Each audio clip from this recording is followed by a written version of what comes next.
think he said that's all you got. Oh, okay. All right. But it still doesn't... Shouting when you lose a round. I guess it's confusing. They won't know how to handle it. I think, maybe that's the point, you know? They're just confusion being sown in the ranks of G2. Like, what is he doing? Why is he... Does he understand that he is losing? Well, they've taken a full eco in round number 2. Suggests they will be losing this round, unfortunately, for EG. You know what? I've got to say, anyone can trash talk when you're winning. It takes a lot more to trash talk if you're losing. Like it's just going to be a lot. So I appreciate that on some level, you know. Well, we'll see if we can keep it up. It's all fine and dandy, keeping the morale high after round number 1, but this is going to be a long, arduous task. As we'll see the first player go down. They've actually done a pretty good job at delaying things out here, playing a bit of tic-tac-toe in spawn as well. No winners, I believe. I actually think anyone who gauges in a game of tic-tac-toe has already lost to begin with. Like, most meaningless game of all It's cool. time. They've got like mini games on the map though to keep yourself preoccupied. Why tic-tac? Anything but that. Like, Well, what else would really work out there? battleships. What would?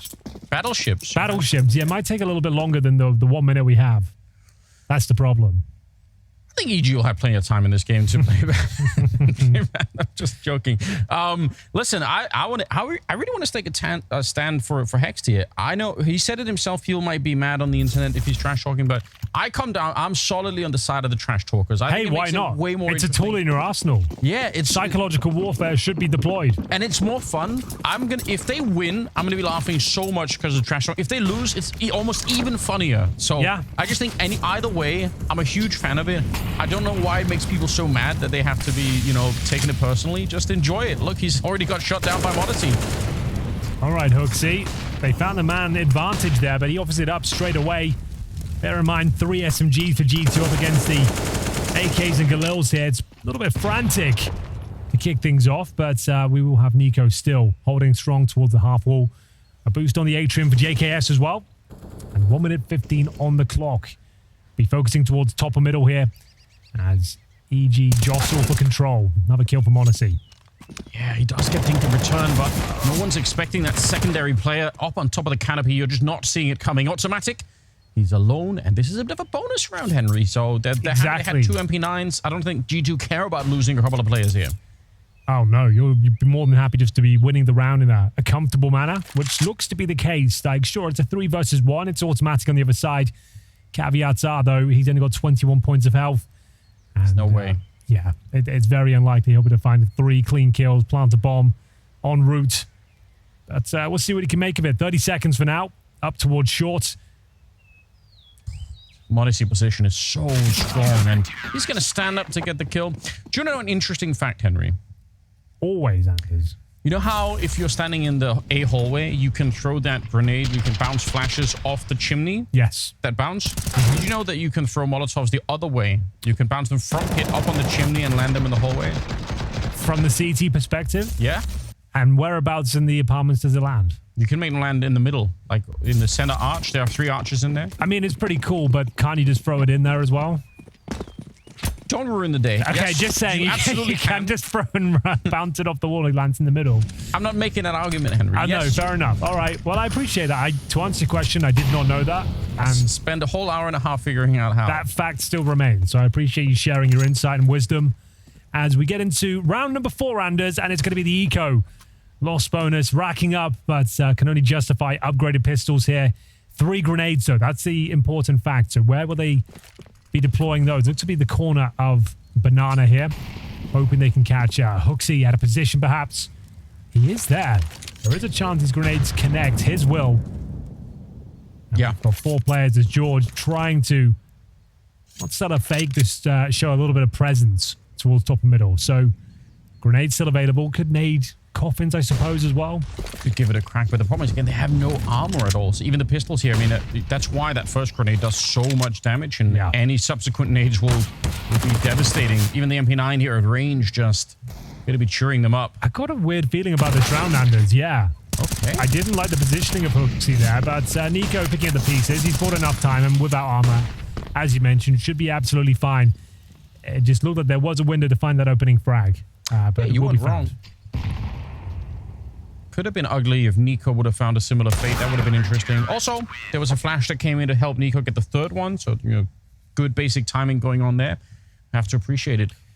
Well, that was the full eco. Yes. And going, as we pretty much expected, to be honest, V4-0 in favor of G2. Now, if you're not aware, you've seen a lot of games going on the last 9 days or something. We're on day 10 today, right? We're in the knockout stage. So after playing 2 best-of-3s against Vitality and NIP, EG yet to pick up a map. And this will be the end of their run. They'll go into the showdown if they lose this series. And that's likely to happen. So if G2 do win this series, they're not going to the finals just yet. They're into stage 2 of the knockout stages here, where they will go on to play Natus Vincere tomorrow. Woo. So that's will decide who will be the that could be a real interesting next team in towards the Royal Arena, and that's what it's all about. But for now, yeah, G2 a couple of games ahead of them. This one should be a lock-in. We're hoping to see m0NESY really pop off, and he's got some decent momentum behind him here as we enter round number 5. EG yet to post a round, but early days here. It's their map pick. We'll see what they can make of their T-side campaign. We've got it all for Junior now.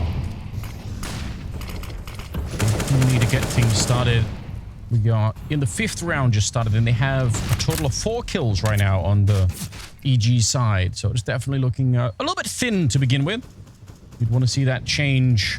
You could see m0NESY alone is doubling that amount of kills with 0 deaths. So he's had a really, really good start. You did warn us to begin. We did say that he does perform pretty well against slightly lower tier opposition. So he farms them. He farms. Yeah, he should be looking to post like a 2.0 rating here. But time will tell. Very strong so far, 8-0. Can't ask for much more. As Junior will be set up towards top of middle, trying to find that opening pick, but the smoke and flashbang combo, a little bit overwhelming. JKS still tucked in towards the short side here. HooXi is playing for information. Had a bit of a rough tournament thus far. Looking to recover.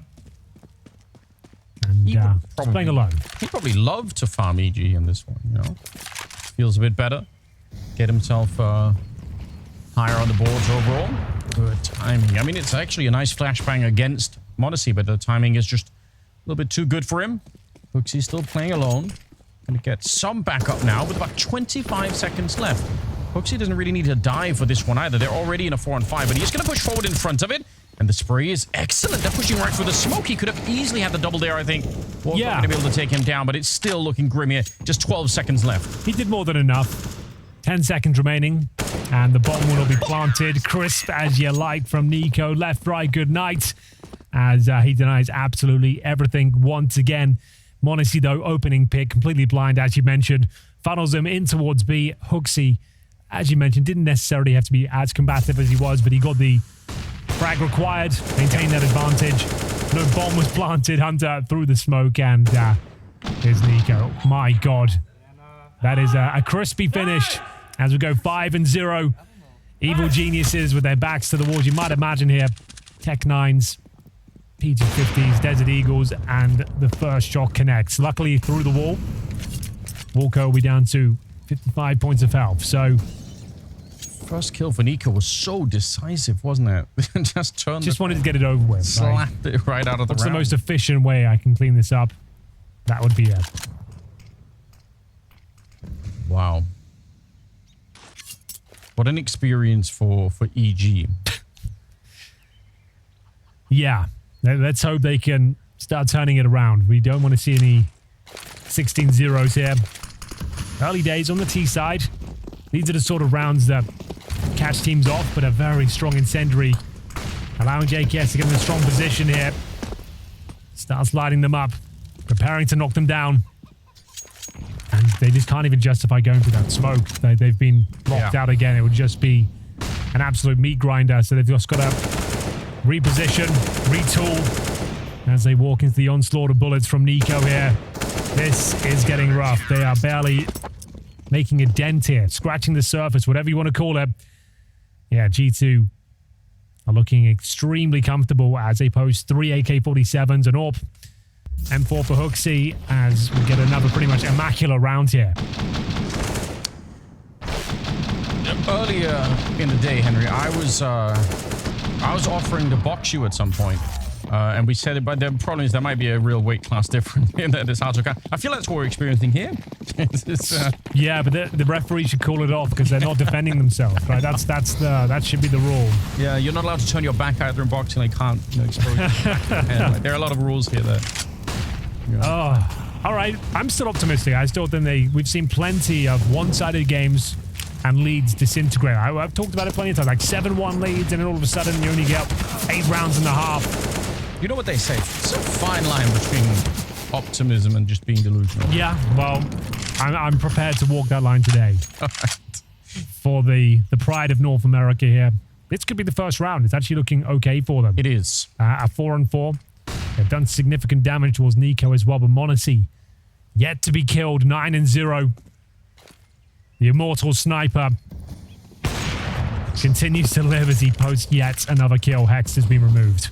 They can't catch him. It's a little bit unfortunate. He probably was deep enough that maybe if they'd swung a little bit harder, but I think they just missed the timing by a second. Here we go. What a nice shot from Walko. Very low on health, unfortunately, and the bomb does get dropped. 40 seconds. George and Junior on the other side, and they just have no space to stand on.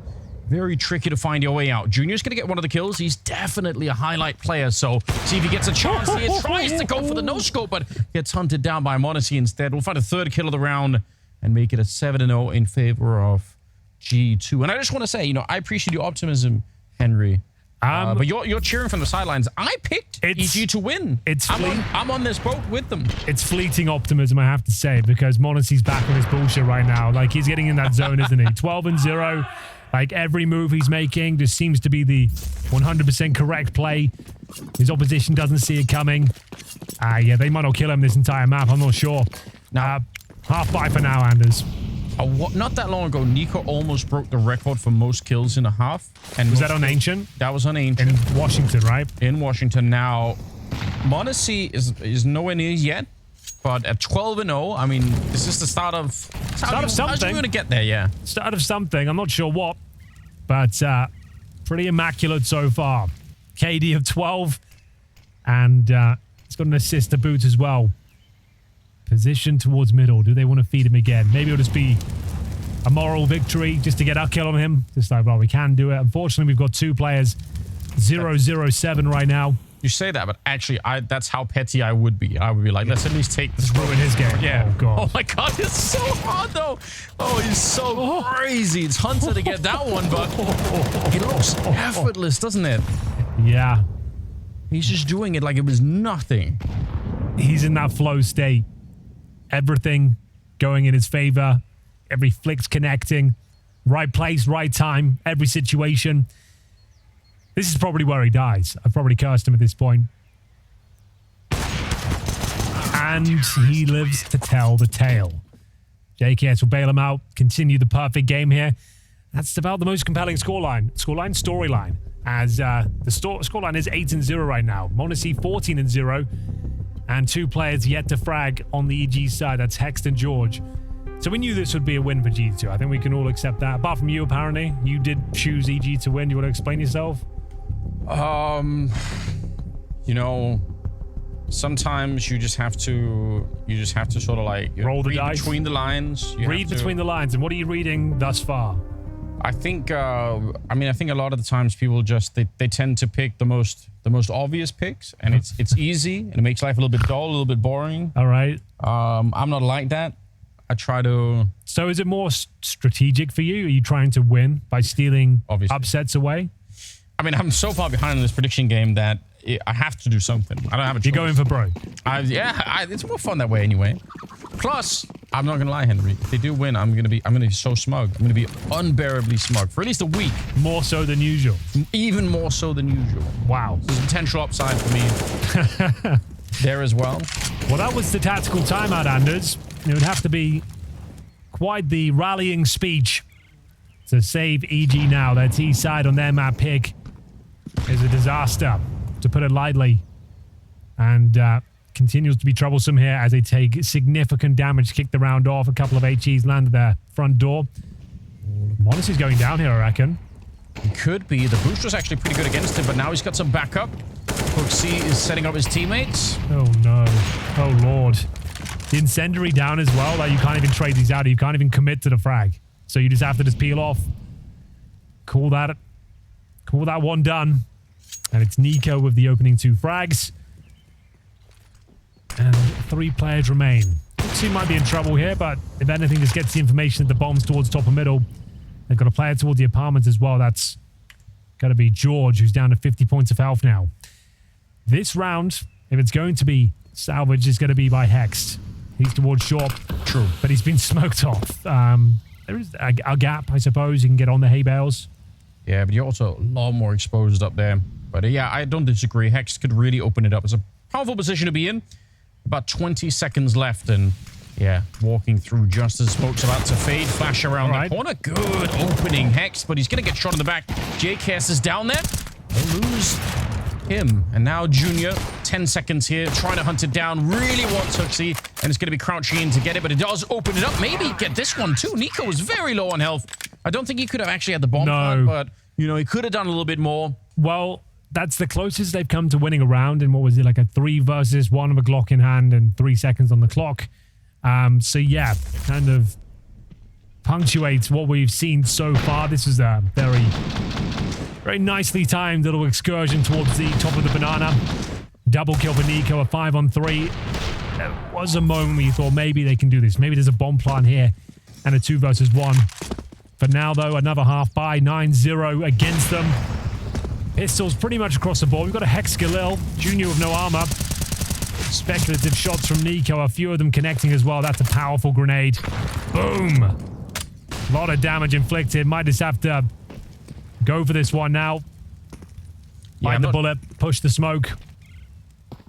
Sure waiting around even does anything to help them out. NiKo just farming it up. They're not even getting to turn the corner, Henry. I don't even know what to say. I don't know how to describe it. You're all witnessing it right now. We all know what's happening.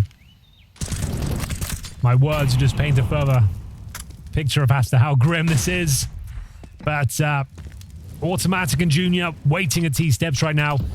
Yeah, there's barely any frags coming in their favor. The top end, we've got 4 for Junior, 3 for Automatic. Don't think they'll be finding any in this particular round. Double digits is locked in as we go 5 versus 1. NiKo's on for the ace.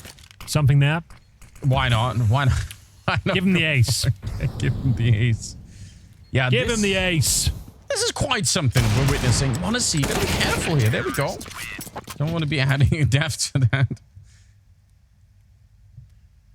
Give us a, you know, a bit of a forecast. What are the chances currently for an EG comeback? What do we... An EG comeback? How do you want it? Like percentages or fractions or betting odds? What would you like? Yeah. 1.5% right now. Okay. In terms of them bringing it back and converting the 10-0 deficit into a win. All right. So if we paid 100 more of these from this point on, maybe they win one of them. Maybe. Okay. So that's about where I'm at. Would you disagree? Well, maybe I'm being a little bit generous there. I'm not sure. It's not looking good. They're not fragging anyone. That's the problem. You never know, right? If they can get, as we always say, 3 is normally the bare minimum to even have a game of CS. So that's still possible.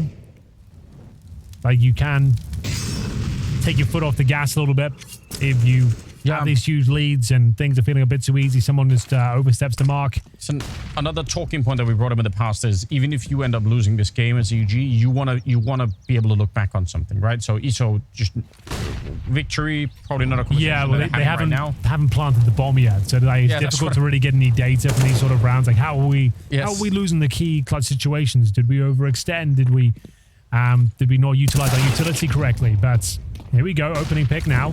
Problem is 2 more CTs ready and waiting. 30 seconds. They're locked out by the incendiary for now. Smoke down at spawn and a split coming in as well. We've got Hexed. Oh, this is actually quite exciting. This could really work out. NiKo going down. EG, I think they might have found the key here. It's just Hunter inside of the bomb site. They need to get rid of him quickly. As you pointed out, not that much time left. 14 seconds on the clock, and he's real hard to find in the back. Hex will take him down. This is a great call. And a lot of determination for EG. What looks like it's going to be their first round of the board. Now, JKS and Modesty don't have a lot of incentive not to go for this. They've got so much money in the bank collectively, and they probably feel like they're on such a roll that you might just want to go for it here. EG need to keep their cool. Don't let this one slip up. Even if it's 99% around, you still have to actually win it. m0NESY creeping on in. Scope will have been hurt already. Tries to bait it out. He's going to get his first death, and it's Georgian Jr. to pick up the last couple of kills, and EG are on the board. And it was solid work. Georgian Jr. delivering. That's what we like to see. Don't want to complete whitewash here, but it's going to be the first round for EG. Combative towards the top of Banana this time. Finding those man advantages. So it's actually a bit of a three-man stack this side as well, but coming out on top, and you can see HooXi still not happy with the massive haul of rounds they've got. I feel bad for HooXi, you know, when NiKo was peeking in the round before that one, he was flashed in, but HooXi just has to jump up on his own. Why is no one flashing for HooXi? What's going on? Save HooXi. Yeah. Ooh, good flash from the T side. They might get another opening here, but instead, NiKo coming in to help out. Yeah, they should be getting the hell out of there now. Lucky not to actually take a casualty en route, but that's a lovely incendiary. Hunter's got them locked in. HE to follow up as well. He's doing a load of damage. Dink towards Hex. Should set up HooXi here. They've got a 4 versus 2. Nice smoke goes down by Junior. They get it strike before it blooms. So we've got 1 minute 10 left on the clock here. B technically open, but CT's rotating now. Now they might as well just slow this one right down. Feel out the map. Won't be given the opportunity. JKS flashes himself in towards quad. Finds the AWP of Junior, and now George, the hero of the previous round, will have to step up. 3 versus 1. Not an impossible scenario. Fortunately, they know the bomb is there, so they can start to close on his position, and it will be HooXi to find that final frag. 11 to 1. Bit of a reset as well for EG. We've got Junior down to $3,000. Same story for Walco. And yeah, you might as well buy, though. Can't really afford any more pistol rounds here, and this is where NiKo got flashed in. So much damage is already inflicted. That was the frag that secured the round, I'm afraid. 3 versus 1. Not really much that could be done for George. So the dying stages of this first half. They are going to take the half by Junior with just the Glock. Saving for the AWP, so this is pretty much guaranteed a 12-1 unless George can go nuclear. Find some ungodly form. Yeah, they need that, don't they? Tech9s, again, they could be great if you get the opening. You can keep the speed up behind them, but you do need the opening kill, otherwise nothing will be working out. Here it is. Oh yeah, he baited out the shot as well. Good job on George to get that first kill, and here we go. A little bit of pressure behind it. JKS in the pit, but he's running out of bullets. Good couple of headshots, but George comes flying in from the heavens there. Gonna set up another smoke just to make sure no one's pushing through, and another bomb plant here. EG making it quite likely a second round for themselves. Yeah, this is what you love to see. Throwing caution to the wind. Fast in towards the A-bomb side, and they've got the man advantage here. A boost might be able to save the day, but Automatic very aware of that particular position. Doesn't spot them just yet, but he's got a kill. And it looks like it's going to save here. They've got an AK-47. No real chance to do anything with it. Just try and lock these remaining Ts in towards the pit. If there was a Molotov or an HE, could go for a bit of a Dosia sex bomb, potentially, Anders, but it's a classic, isn't it? It really is. So these two are worth their weight in gold here. Might as well go for them. You're buying up regardless. Do as much damage as you can, HooXi. Wasn't quite enough. George will live to tell the tale. Doesn't recover the AWP, though, so that was an eco victory, so it's definitely worth taking those remaining players down. He's got enough money for us to this half. That's EG. Taking a round they potentially shouldn't have done, considering what they had. So, round 14, 11 to 2. Yeah, really solid work. I mean, credit where it's due. That was not necessarily easy. You had to bait out the shot in the apartments to even survive running into m0NESY to begin with, and then kind of keep it going. But you see what I mean? What we said, like maybe they'll get a bit ahead of themselves, maybe overextend in certain positions, like finding that AWP deep in the apartments like that suggests, like, all right, maybe that wasn't the best spot. If you do miss that shot, it is over. Especially when they've got pistols as well, right? Like, that's the one place you don't want to be when they've got a Tech-9. You've just given them the AWP there. Retake utility being set up by NiKo right now, meaning you'll drop an incendiary and a smoke, lock them out of the top of Banana, but they're playing in front of it right now. Not for long, so lost their vision. Might have to probe elsewhere towards top of middle. m0NESY sneaking on in. Quad side of middle. Grenade's gonna land. Will actually tag up 3 people. Not an enormous amount of damage, but it's a bit. Flashbang was amazing, but Junior's saving the day right now. George gonna get the kill on m0NESY. They're really opening it up. JKS will go down. Nico, desperate move to get through the smoke to try and save this bomb site. He's the only one that can right now, but Hex coming back for him, and it is just HOOXi now. That was the bomb on the back of Junior as well, so he did very well not to overextend, stay alive there as well. If Nico finds him, you never know what happens there, but they've done it. Found a third round. This one's locked in. Fast pace towards top of middle. It was G2 who are very active there as well, trying to lock down the mid take. Pop flash was set up, but Junior too quick. Takes Nico down, and at this stage, just HOOXi. So, like we said, 3 rounds is the bare minimum to even have a game. Yep. It took a while to get there. They were 10-0 down, but this is about what you would expect. 3 rounds in the T set of Inferno, maybe a 4th as well. There should be enough money, especially with this saved M4, to get Outbuy going. You would assume so, considering how much success they've had. So yeah, 7,500 for Nico. He might have to drop a single M4, but the buy will be okay. And there's Junior getting the job done, and George following things up as well. So yeah, now this is more like it. A few rounds where they're getting those plants down. They're finding decent trades. Yeah, making the CT side uncomfortable. It's quite respectable. I mean, obviously, you would have wanted to see EG find some of these rounds way earlier in the half. But it's always, I mean, it's always worth thinking if they had found these rounds in, like, you know, round 5, 6, 7, then they could have had more space. It's always unfortunate we do it right at the end because there is no buffer anymore, right? Best they could do is 4. That's obviously what they're going to be gunning for here. Down to an MP9 on JKS, and I agree, some of this could be G2 getting a little bit too aggressive, getting a little bit ahead of themselves, and opening up some of these spots for EG. But regardless, they're taking full advantage of the moment, and you have to appreciate that. Good to see George and Junior coming up with some openings in these rounds as well. Well, here it is, ladies and gents. The final round is upon us. EG have salvaged the round. Or the half, I should say, somewhat. This is looking okay. They can get 4 rounds on the board against Red Hot G2. That would be impressive. So would be. Huntress boosted up on the one side. Nico is there, but they do lose HOOXi inside of the bomb site. Bomb plant needs to be covered from this boost. There's no one knows yet. This is so risky. Yeah, they're just not even checking it. And that is a bit of an oversight, I think, on the side of EG. Unfortunately, 3 versus 3. A flash to set it up, but m0NESY is only good for the 1 kill. They still have 45 seconds. They don't really need to rush this, EG. Certainly not. It's Nico and JKS now, both in towards CT spawn. The bomb is not planted as of yet. Junior is low. A flashbang being deployed just to try and get a bit of intel here. What's going on? Are they repositioning? Could they run back towards A? They're not exactly sure, but George will strike first, looking for that 4th round. Looking for 3 in a row here to close out the half. And JKS only with the SMG in spawn. This is looking like a done deal. I think Junior's thinking about just walking in and picking him off. Look at these, already scoped up. Oh, and there we go. Like you said, a string of rounds to end it with 11-4 in favor of G2. But EG, they managed to do something towards the end.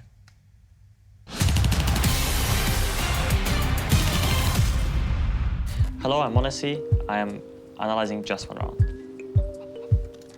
Let's go. So, he has really good skins, I would say. It's Ruby and really good close. So he's gonna play B. They're starting 3B. Really deep. Picking the dog. That's the thing I'm doing as well. So he's getting the frag. I'm not sure, but maybe it's even me picking because who knows, right? So he's picking banana with the first spawn. They're starting 3B. Op is picking banana, flashing deep for the Oper. Because usually, like, when Oper is on T side, he's holding the banana. Like this flash which he's throwing now, like he's like flashing the guy who's staying with Op and holding car with Op. So that's good pick, I would say. And I'm usually like, if I have good spawn, I can call it. And I'm picking banana, and you should do it only with a good spawn, like with the first spawn towards B. Third guy should smoke for you, like they did. They should smoke your car, so you will get like, I would say like not one way, but the smoke will extinguish the Molotov, so it's good. And the second guy just throwing some Molotov for Bell or like just the banana, so yeah, it's a good pick. So now he's maybe, he's leaving the smoke on city. Honestly, like, okay, they're playing 3A, okay. Okay, that play was not bad, I would say. Like, maybe they, like T-side maybe expected that Op will fall back towards A and he will not stay. and they just like bought a little bit of time on Banana, and they just flash peeked with Fallen Flash. Now he's just leaving the smoke for Banana and just leaving towards A, I guess. The guy on Banana is getting a lot of frags, I would say. Not bad. Yeah, he's holding the good angle with the op from Arch. I remember I was holding here with them for I missed 2 people, and we lost the anti-first round. Now he's leading towards B. Maybe it's already like, I don't know, less than 40 seconds on the time. They want to create some setup on Banana, like sandbags plus corner, it's good. Op is getting first contact, the guy on sandbags is dodging the flash. Also, he has a molly. He's killing the guy. That's me. We were playing here with Nico together, I remember. Because, like, I insta-realized when this guy, me, flick shotted the guy on the broken wall. And, yeah, after it, just traded Nico on Banana. I mean, definitely he played really good CS in this round.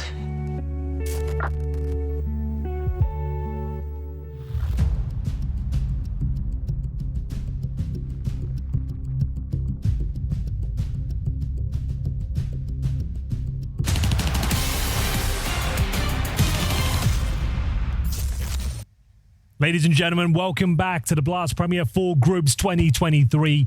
You're watching Knockout Stage 1 here between Evil Geniuses and G2. It's the first map, the pick of EG, but things, I guess, could be going worse. They were 10-0 down, Anders, but now find themselves at 11-4 scoreline. G2 allowed them in somewhat towards the end of that first half here, and actually, maybe there's a chance. A slim one, but if they can win the pistol here, you never know. EG could bounce back, at least make this game competitive. It's hard not to have a feeling that some of this is also G2 letting off a little bit of the pressure and playing a little bit too loosely. But if it is in fact, you know, EG kind of forcing this onto G2, then yeah, maybe it could be a little bit interesting. I'm willing to accept that. Certainly hope that it will be. I'd love to see EG come up with a bit of a surprise here. Obviously, very, very one-sided match. There's no doubt about it, but we'll see how it happens here in the second half. Considering where they were, finding 4 at the end, pretty remarkable. You got to take that all day long. You're 10-0 down, you finish 11-4. Happy days. True. Very true. No shenanigans here. Straight execute onto the bomb site. G2 now on the T side, and they want to see if they can just run down the dualies. Walker, what a save! It makes his teammate live a while longer, but it doesn't matter. The headshots are too powerful. The P250 and the Glocks there. Just running down the bomb side. And automatic and Hex. Ooh. I don't think they could do anything. Pretty brutal execution there. Extremely effective flashbangs we saw. There's nothing EG could do there as G2 bombard them with the utility, the smokes, molotovs, flashbangs, and 3 CTs lying in wait. Nothing they could do, just 1 kill upon entry. That's about it. Just going to be saving the Kevlar and the smoke. It's a boring finish, but there's literally no way into the round. They have no kit. And that's G2 going up 12-4 here. So bear in mind on a map like Inferno, especially with the Kevlar saved as well, you're almost certainly going to be forced by in the second round. Saving the Kevlar is viable because you get a cheaper helmet going forward. So they'll be able to bring out even, they can go FAMAS Kevlar, more likely going to go Deagle or MP9 and get the utility as well. Yeah, but we'll have a look. A chance for them to have a bit more than they should, but a very convincing pistol there for G2. 12-4. Focusing on that utility. Automatic will have the MP9. Yeah, not even as much utility as I was expecting. It could have got a little bit more. I guess Junior wants to try and see if he can get something later on. He's got 900 still in the bank. Yeah, wants to have the possibility of getting the AWP in the future. First shot will connect for Junior, actually. Important tag as m0NESY goes down to 12 points of health. Nico taking a nade to the face as well. So, pretty decent start, all things considered. We've got Hex with the 5-7 towards the apartments. And a chance to get this first frag. Problem is, 3 players there in total. They've been caught with a nade in hand as well. Anders, that is an absolute nightmare. Right place, wrong time. Yes. With his pants down, unfortunately. Yep. Yeah, that'll do it. There's no coming back. His teammates have left him. After all that damage as well, the scout tag, the nade. He's in position and then, yeah, nade in hand and the moment he pulls out the smoke, it's when he gets flashed as well. Oh, yeah, he knows it. It's unfortunate. Just want to call your attention back to the trash talking that we heard. It was only the one round for Hex, to be fair. But isn't it funny That now? round, it's after they lost the pistol, I think. They lost the pistol. In round Is that one. all you got? And then they went on to win 9 more rounds. Isn't that funny? They had a spoiler. They had a lot more. Yeah, they did have a It lot. turned out they had a lot more. And you know, he asked an honest question, you know, is it, do you have more? It wasn't trash talk. He's like, yeah, I enjoyed that. Yeah. Show me what you got. Keep it coming, if anything. Well, there it is. Only 1 kill required, and it's the correct decision, unfortunately, for EG. There was no way they were doing anything with that round once the bomb was planted, once Hex was removed. So you might as well save the little you have. Those Deagles. 5-7, a scout for Junior as well. Maybe bring a kit in just in case. You never know. But can't really justify much more. There's JKS. How's he doing today? Currently set on 12-7. It's Nico at the very top with 22-5. Monacy 15-6, who had slowed down considering he was, what, like 12-0? Yeah, I guess they weren't playing for individual stats, which I think is disappointing. I think you should, you know, when you got a chance. Okay. All right. Opening kill. They didn't see it coming. Left the apartments open. Oh, the MP9s here as well. Lovely reaction from JKS. He does get dinked in the process. Lucky to be alive. Junior dropped. Smoked exchanged. I think Nico might commit to this one. He nearly had the read. He knew that something was happening on the other side. He's got a teammate here, and they are keeping them fairly occupied. And on the other side, I think Walker's pushing forward into apartments, which I don't necessarily blame them for. I think that you have to try and find information when you're down in a 2v3 with no rifles. So, fortunately, got him killed, but I respect the effort anyway. Well, that's something, isn't it? It's going to be 14-4. And we will just wait for this one to come to its logical conclusion. Now, they are walking to the stack. Maybe it's not a done deal. Maybe I'm getting a bit ahead of myself here. Because Hex has got the scout. He can find a couple of tags. The 5-7 swings through Anders.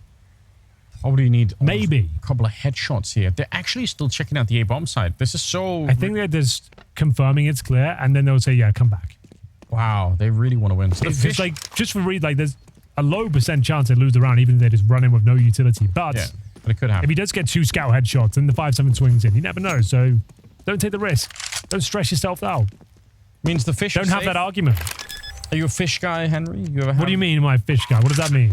Oh, you ever had an aquarium or anything like that? Okay, so that's what I meant. So do I eat them? Is that what you're That's talking a good about? point. I guess you could have an aquarium. No, I've and never eat had them. any pets, really.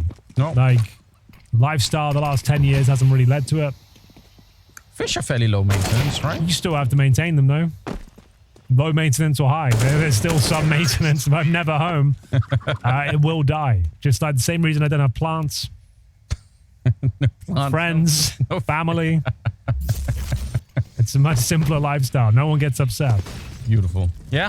No one dies. Very much the esports lifestyle. I appreciate it. Oh, yeah, I fully subscribed. If you had more time, would you have fish? I guess it's the answer. I don't know.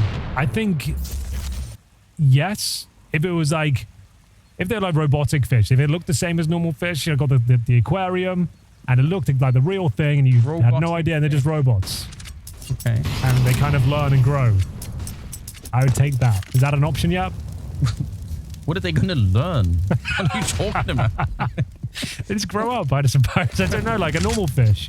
Go to school, fulfill their dreams and ambitions. MLC, if EG. It's a product line I've never considered. I think it's great. I'm on board. So, EG, your CT campaign will have to be perfect from this point on. You call it the school of fish, don't they? So Exactly. That's what I'm getting you at. might be onto something. Enough of that. Please. I'm saving us, don't worry. It's Monacy opening up, and George at the back of the bomb site. M4 in hand, but with no real backup. Automatic is getting there. He does have a flashbang. If they slow down and they get the timing on the flashbang, then maybe George could still be the hero here. But looks like he's going to be falling a little bit further back. Actually, kind of respect this. 4 versus 4. George going to swing back into it, and there's the flashbang. And the setup, Automatic doing a little bit of damage as well. And George is absolutely wrecking them at the bomb site. 3 kills for him. Rock solid defense. And JKS still trying to see if he can clutch it. It's a little bit disjointed from G2. They couldn't really decide if they were in or they were out. It seemed like they had a couple of players segregated, locked out by utility. And yeah, unfortunately didn't work out for them. But very strong hold. Don't take anything away from EG here. Good crossfires.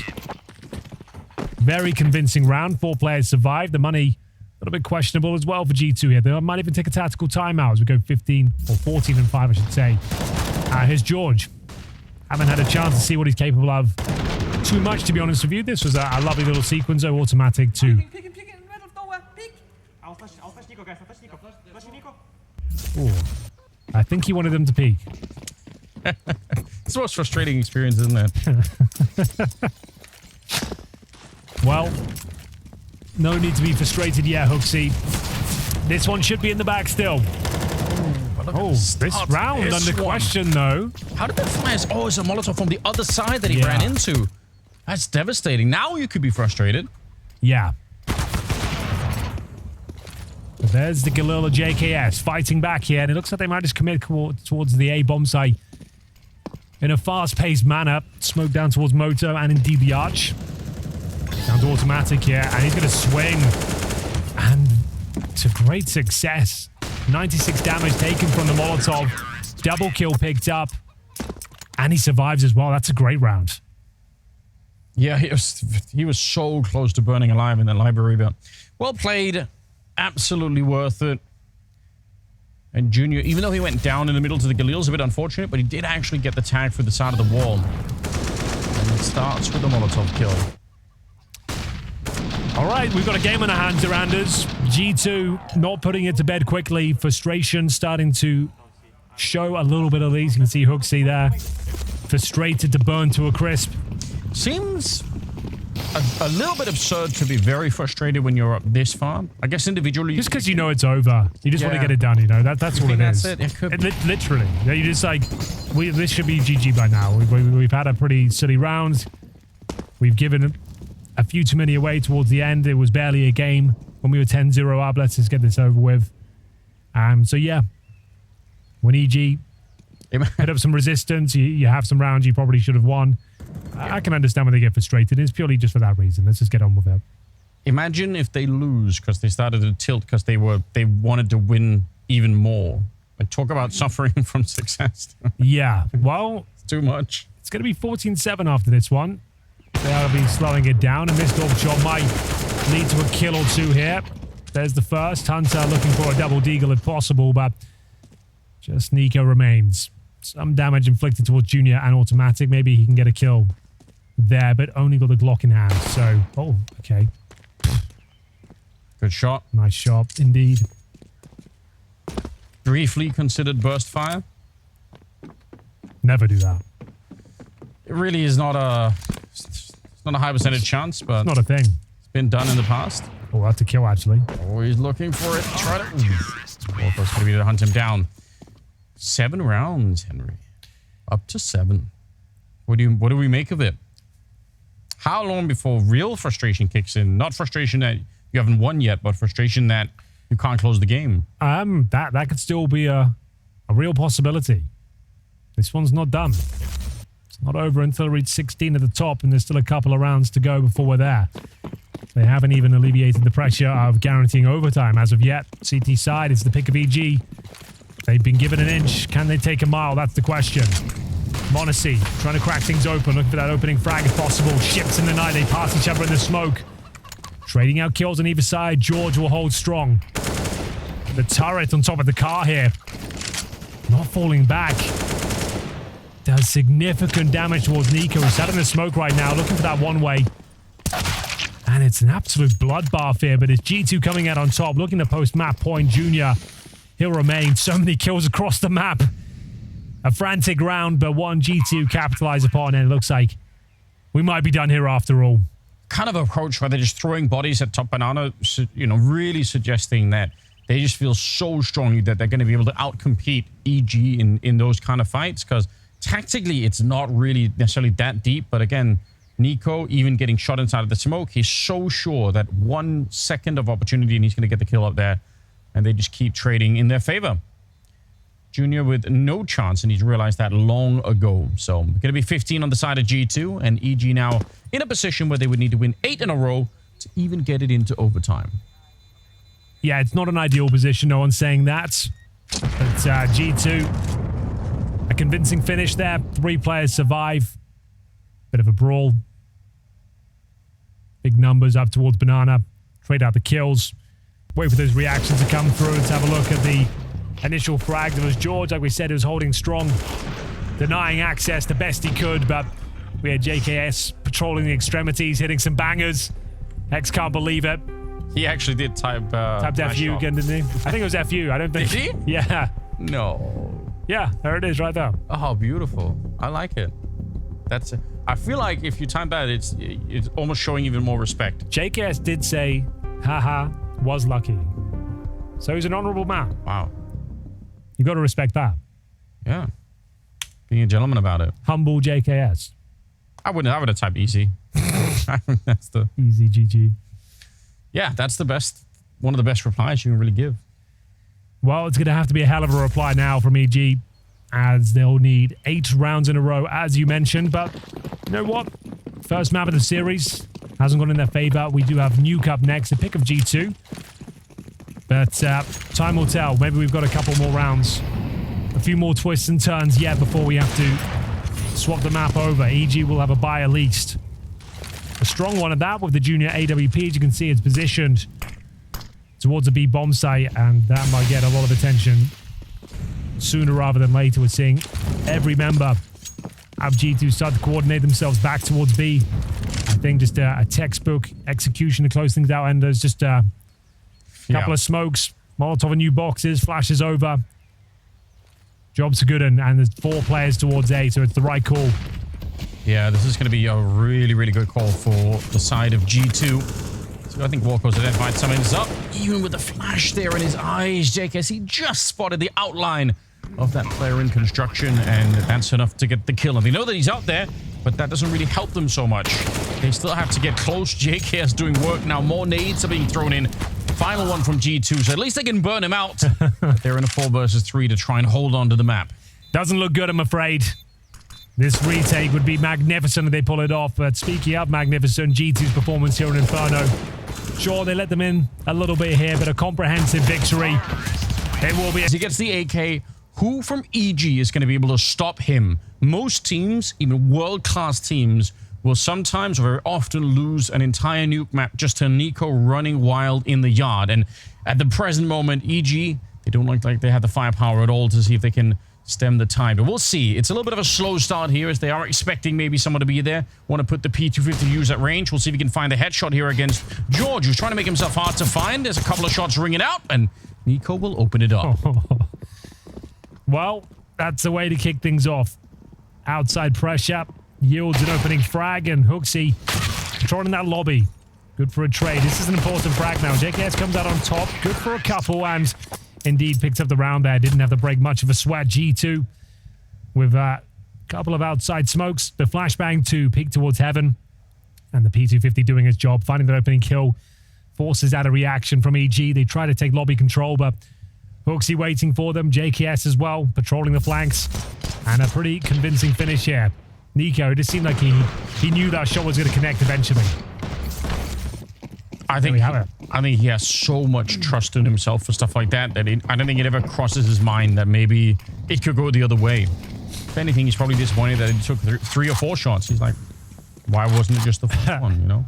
So, a simple outside smoke. Crossing 4 players over towards Secret. Junior will spam some bullets from the USP. Nothing really connects. HE could actually be quite promising here. If he can time it well, that's significant damage.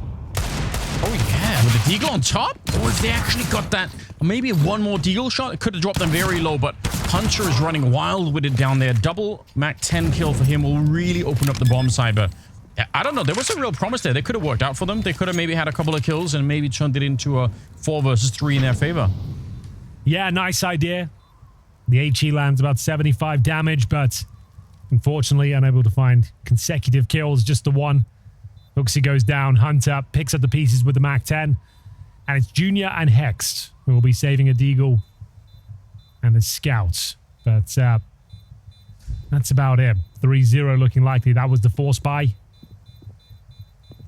Yeah, there's nothing really to say. I mean, almost like on Inferno, right? We're left in this uncomfortable position where until EG show us something, it's hard to say anything other than G2 are doing what they should be doing, and they're looking leagues ahead of what EG are able to bring to the table. So there isn't... I don't think it goes much deeper than that for now.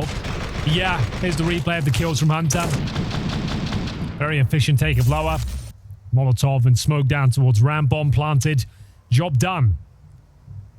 Looking for the cleanest of starts here. The 3-0 on the T side of Nuke would be a welcome addition to their campaign here in the first knockout stage. Now blast full groups. We are going to see JKS try and get himself down towards the vents if possible. Perfectly done. That could be an early plant already. We'll see. The sneaker that will go down quickly, and the bomb is being planted. Yeah, they're going to be straight on it. So even losing the AK and it's being picked up by automatic, getting down below, again, with no kit or anything else, not really going to be happening. But they can try and do some more damage. They can try and get some more back. And at least that will be successful for now. Modesty is also going to be dropping. So a second AK getting picked up. Hunter looking for them. Yeah, doesn't want to give too much up here. Go for the hunt. Make sure they don't save the AK short.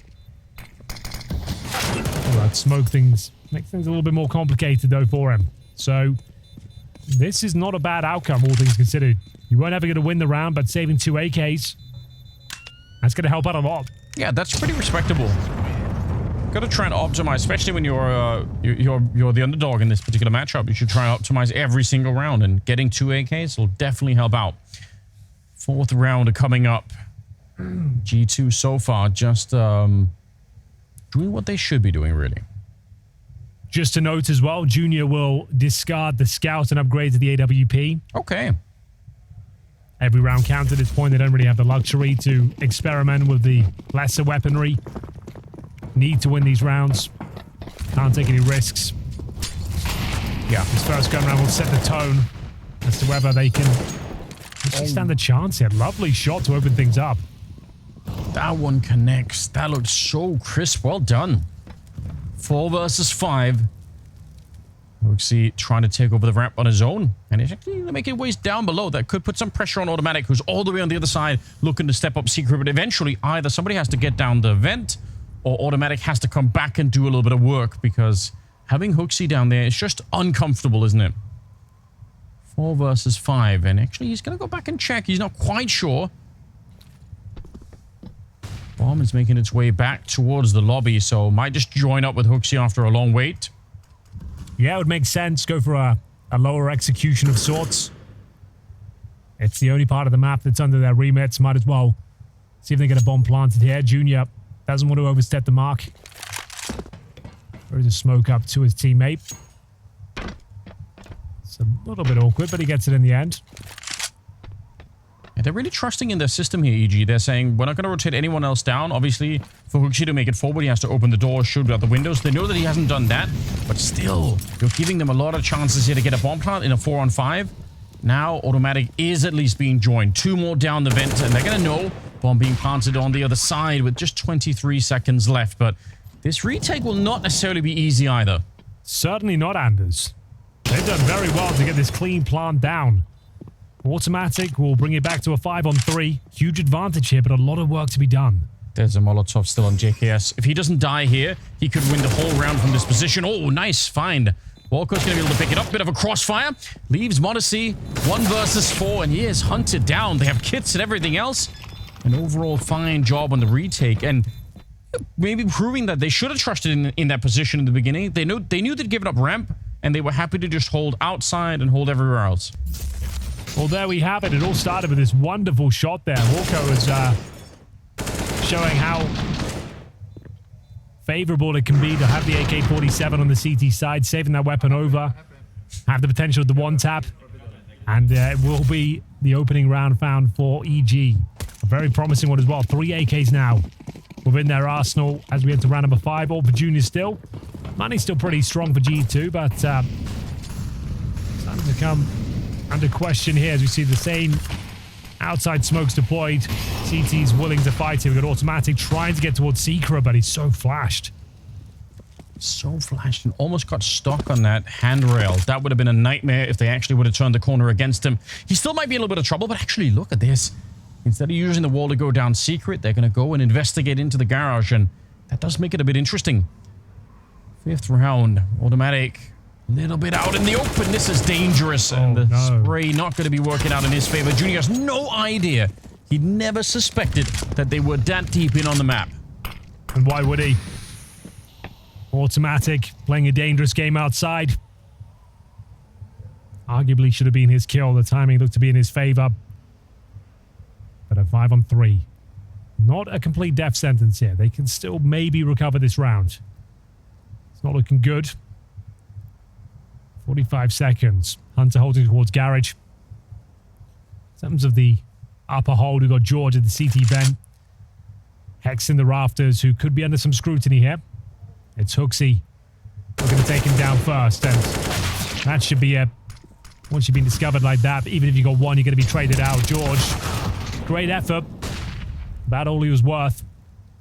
And just a formality here, coming up the ladder. Nico finds that final frag, 4-1, and they keep 3 players alive as well. Fortunately, EG managing to save those AKs in the previous rounds. Have a convincing win before. They're 4-1 down. Bit of a reset, but they do have a buy available. That was the kill. Yeah, it really kind of decides the round at that point because everything just collapses. Junior's got no information as to how close they are. And Automatic, although he did 85 damage. Yeah, Junior had no information. Yeah, and might have even had whatever the opposite of information is because of where Automatic died. He might have got the false information, right? Fake news outside. He's probably thinking that m0NESY might have been the most forward player, so that's why he's stepping out that far. Just to note as well, coached Axe behind them. Malik still part of the coaching squad, not head coach anymore. He kind of helps with the kind of bigger picture stuff, the macro game. He runs workshops with the team, works on specific problems. So just to know, he's still part of the team, but Axe is the coach behind EG these days. Got his work cut out for him here, I'm afraid. Yeah, no question about it. It's probably very hard to prepare for something like this because, I mean, you can plan a lot of strategies, but at the end of the day, you need a way to open up some of the rounds to actually execute the strategies. If you fall flat at the opening sequence, if you just get one tapped by Nico or somebody else, it's very hard to actually get into the round. So we'll see if they have a plan. I mean, 4-1. It's remember, was it 10-0 on Inferno to begin with? It was 10-0. So just seeing EG a little bit more on the board, I think it's good. So we've got Hooksy. He's down lower already. Now that makes things very uncomfortable. I don't think they'll even go down towards lower. They're just trying to force a rotation, which has happened, and attack the upper bomb side. Hooksy will actually open things up, and it's Hex to mow them down. Double kill towards the squeaky door position. He hasn't done yet. Hat-trick in total, leaving Nico in a 3 versus 1 now. We all know how powerful Nico can be in these sort of positions. Goes to the fake plant, and no one strikes. Slows it right down here. With this much time left, it could be dangerous, but a nice position. Huge off angle, hard to clear, even though it looked like he had the crosshair in the right position. Yeah, and, you know, smart. I'm happy to see that nobody from EG was rushing up on that fake plant. Like, there's no real stress on them. That's the kind of protocol you like to see because no reason to give Nico the opening. Hex, though, what a round. 3 kills. Huge. First one was a bit easier. It was low Hooksy coming up out of the vents, but then the rest of them were absolutely fine. Well, it was a lovely start from G2, getting Hooksy down in towards the vents, trying to breach the upper bomb side, but Hex shut down the hopes and dreams, and he isn't slowing down for anyone. He gets lobby control, a ton of information, but what do they do with it now? 3 players for G2 down in towards lower. Nico already patrolling the vents. They've got the in-game leader ready and waiting with the AK-47. Does he just open the door, Surrounders? Huge shot from Junior on the other side. That's going to help out a little bit, but they're going to be careful Walco doesn't get shot in the back. It's not that far away.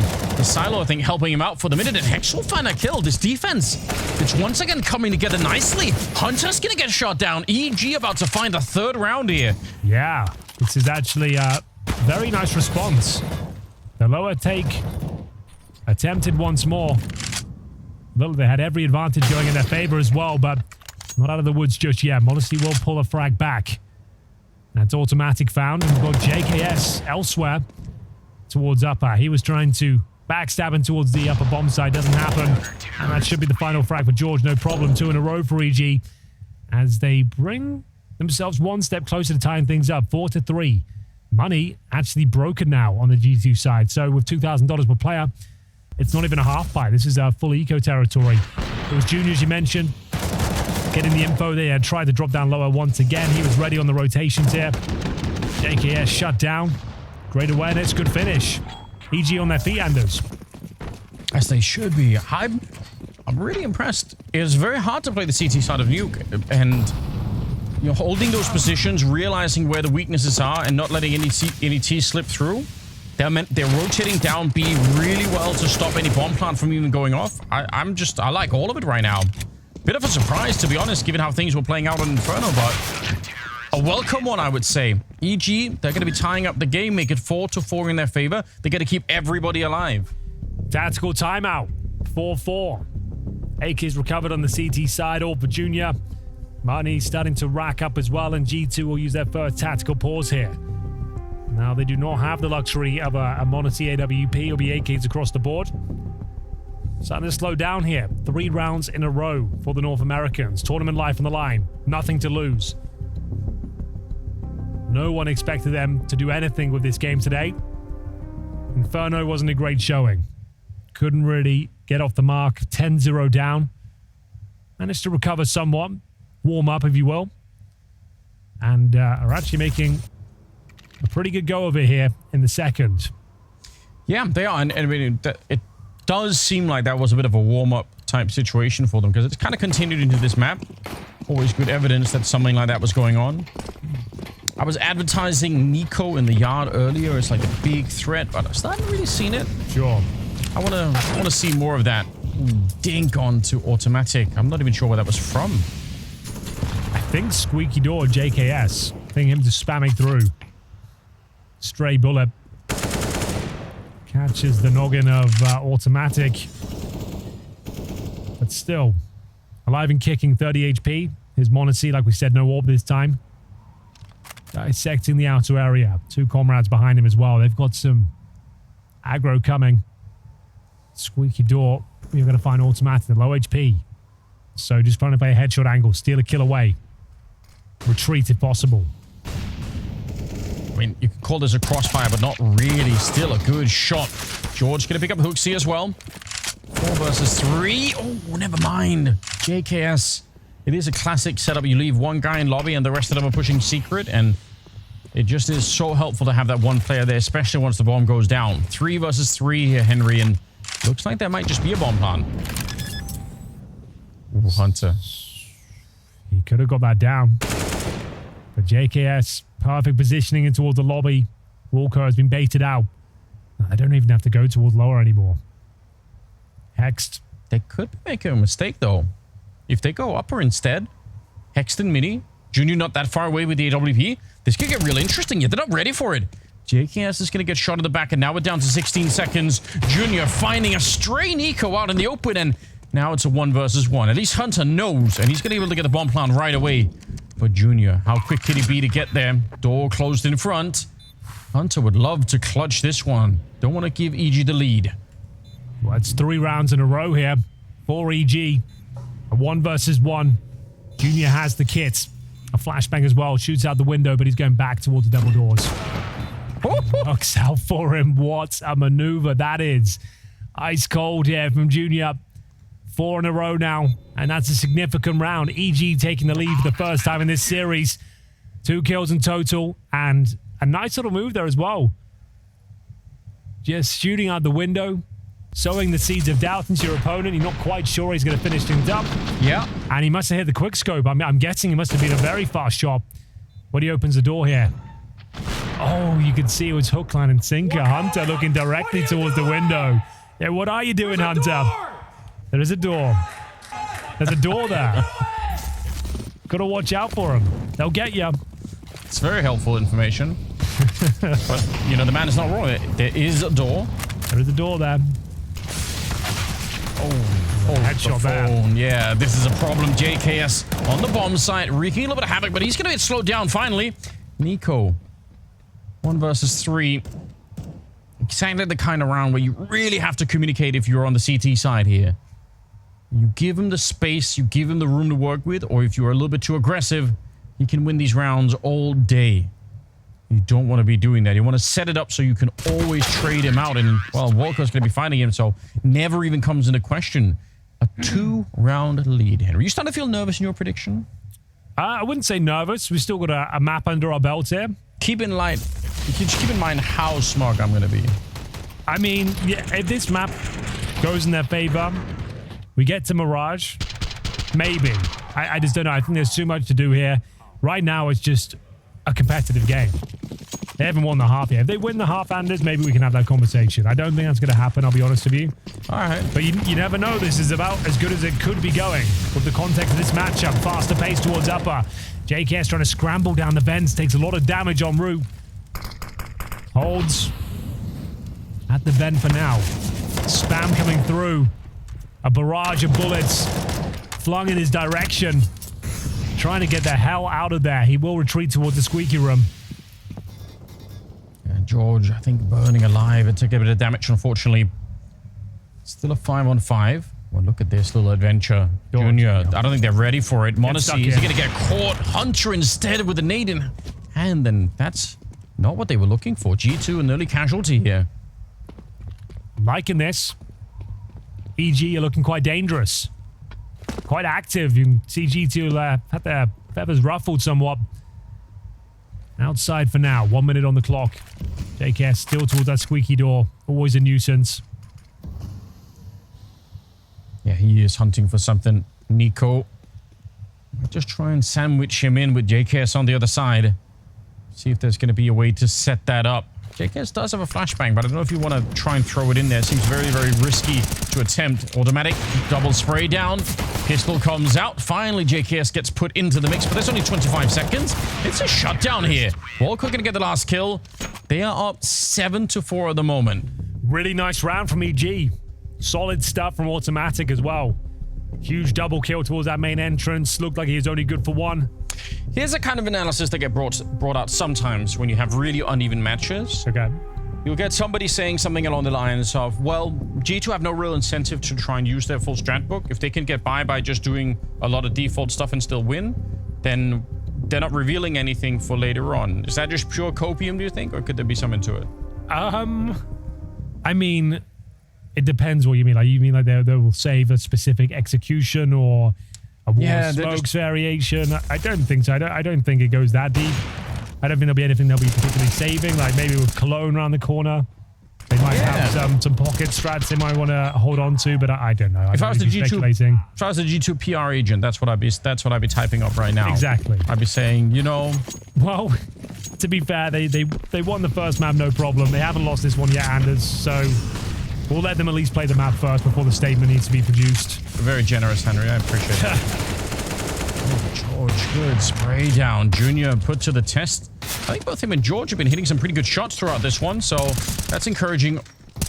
Walco, a little bit of a spray down, pulls out the pistol, but Hunter will be able to wreck him with the Tech-9 and might get another kill here, but probably that should be the end of it, and it's taken a little bit too long. Junior's going to live through the round with a triple kill, even shooting the corpse of Hunter at the end. We like that. 8-4. Looking a little stressed now. This is where EG have managed to string together, what, 7 rounds in a row after being down 4-1. So yeah, this is not what I expected. This is quite a flat-looking G2 now. Came out of the trap red hot. Got that pistol, no problem. First gun round went against him, but didn't think we'd be finding ourselves here. The potential for a third map is ever looming. As we get into round 13 here, Junior has been excellent.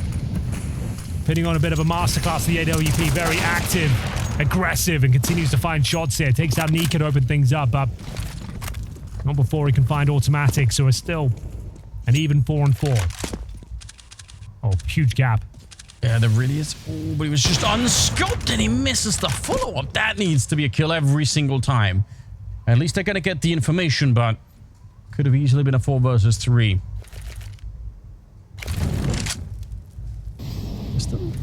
thinking about this B bomb side, but I feel like even when they get down there, G2, and get the bomb plant, EG are proving that their rotations to the B bomb side are good and quick, and their retakes are pretty good. I don't know if it's the more likely option at the moment. Now you got all this outside control. That probably can manufacture a round. CT's now realizing it's probably not going to be a lower attack. Starting to push through Secret. m0NESY aware of that prospect. It's got a nice position to deal with this. That's if they commit, though. They might just hold the steps. It looks like they want to keep going. They really want to find out. Patient play. There's only 34 seconds as m0NESY's getting that kill, so hard for m0NESY to stick around and actually just watch that angle. And I got this, the bomb, it drops down as well. Hexed knows he's going to be sneaking right up the ladder, and HooXi, he's down and out. Hexed with the finish, but obviously the bomb being dropped out there. Walker getting the other 2 kills. That's huge, and that's 9-4. It's a 5-round lead for EG. After being down 10-0 on the opening map of Inferno, this is pretty remarkable. Hats off to EG. A great team performance here. Walker with the stroke of genius. m0NESY was even expecting a second player there. He drops the Molotov as a protocol to defend himself. But Walker pushes through, gets a double kill, funnels him in towards Hexed, and he can't believe his luck. Catches the player on the ladder. He's screaming at Another double sprayed down. The yelling has begun. The mind games are always a lot of fun when Hex is on the server, and the dying rounds here. EG looking good for double digits. I'm a huge fan. Great job, Hex. Keep it up. Junior gonna get flashed. Automatic did take a lot of damage, and I think needlessly so running through the flames. It wasn't really even required. Hex is gonna be going down, so maybe they can shut him up for a round or 2 here. 4 versus 3, though, and they still only have the pistols. They're not anywhere near a bomb plant yet. EG looking for 10 rounds on their opening here on Nuke. Yeah, can you believe it? What a shock. On their opponent's pick as well. After being blown out of the water.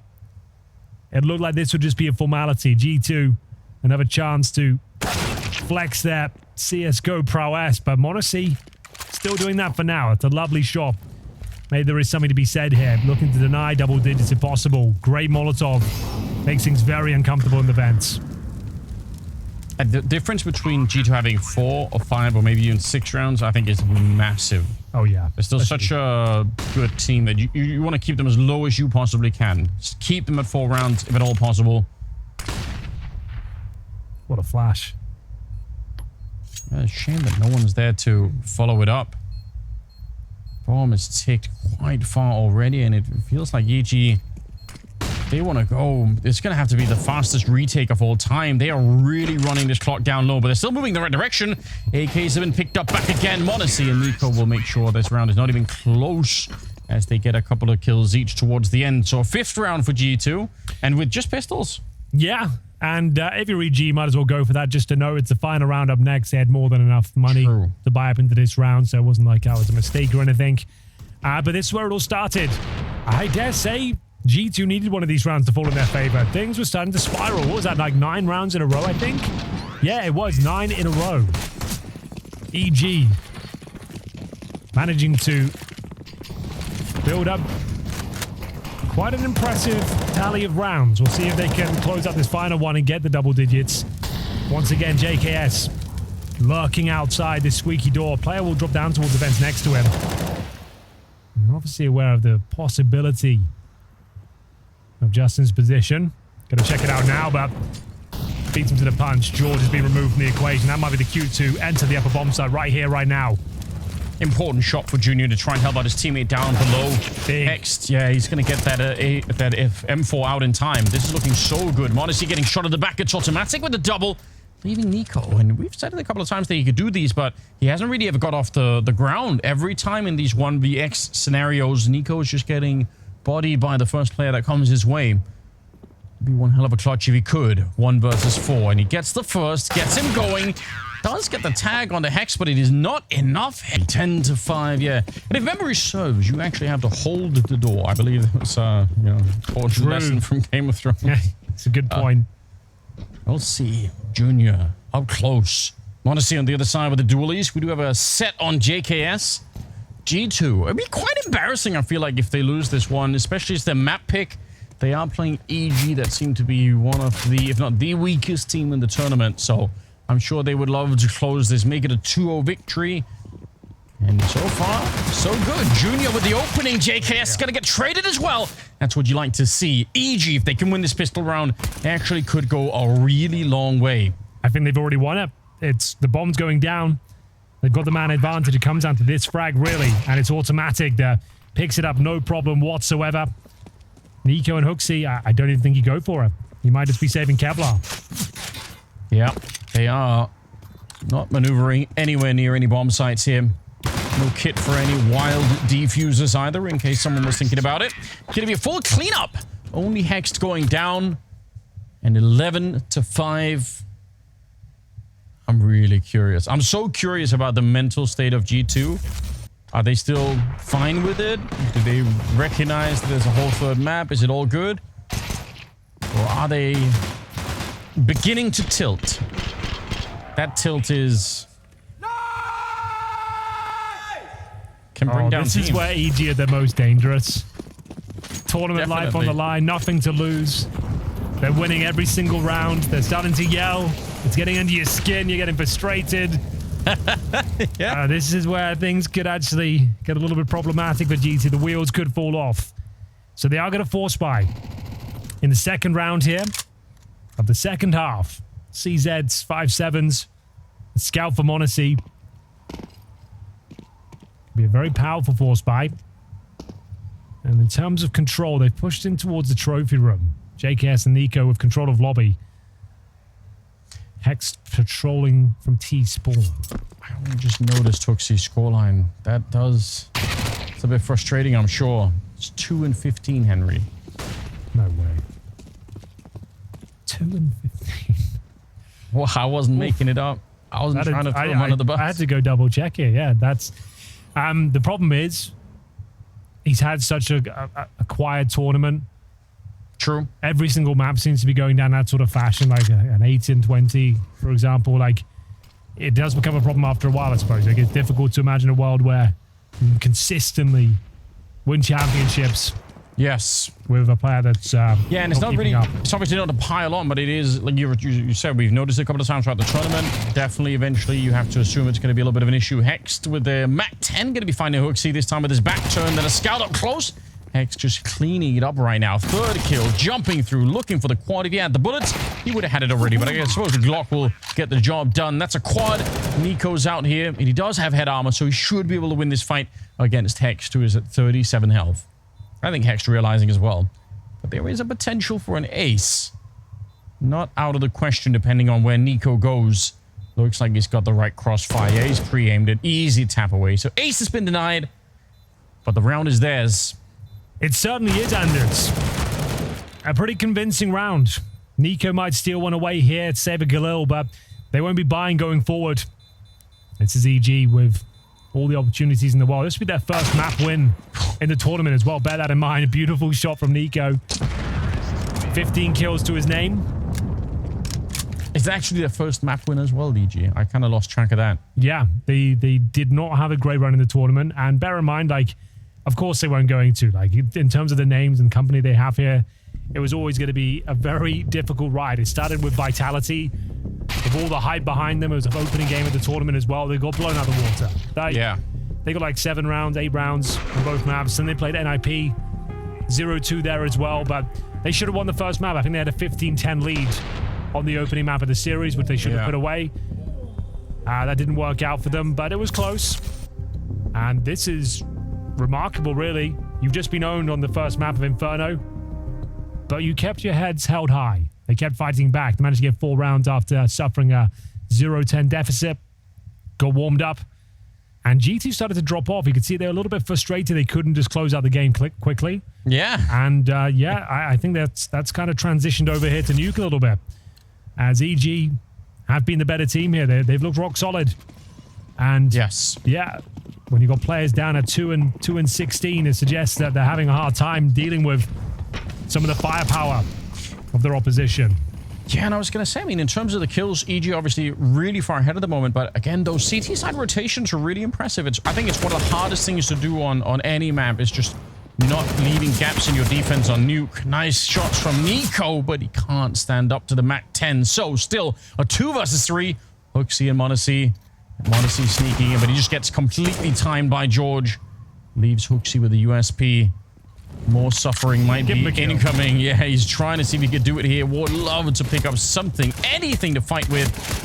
It's going to be 13 on the side of EG as HooXi goes down at the end. 13-5.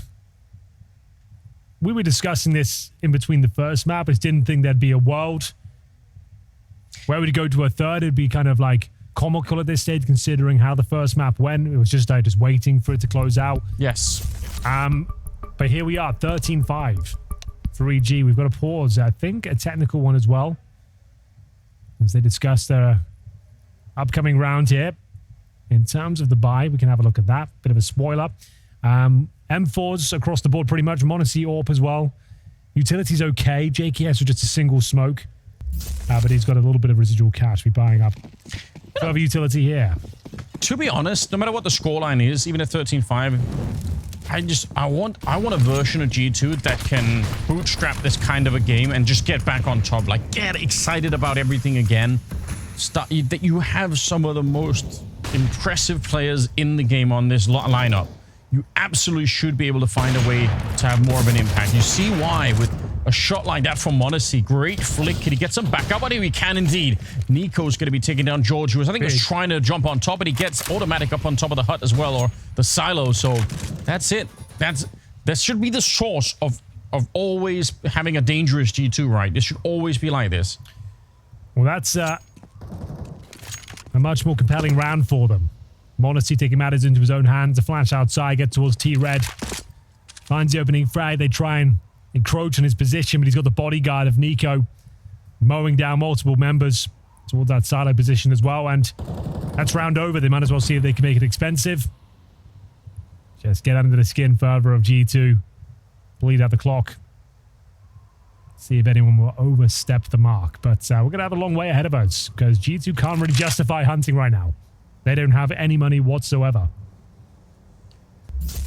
Yeah, they're just going to be relaxing. Good start. Second kill must have been nice. Yeah. Good little flick up. Just the awareness of knowing. I always think of those two things as being on opposite sides of the same spectrum, right? Like you can either get a really fast flick to make up for the fact that your crosshair wasn't in the right position, or you can just have your crosshair in the right position to begin with, and you know either one is a separate skill in a way. Just reading where that next fight's going to be coming. But it will be another round. G2. 6. A clean one. Yeah, they needed that. This was starting to spiral. Sometimes Counter-Strike just doesn't make sense. They play their opponent's map, completely own them. Wasn't ever really a moment where we thought EG could win. Move it to their pick.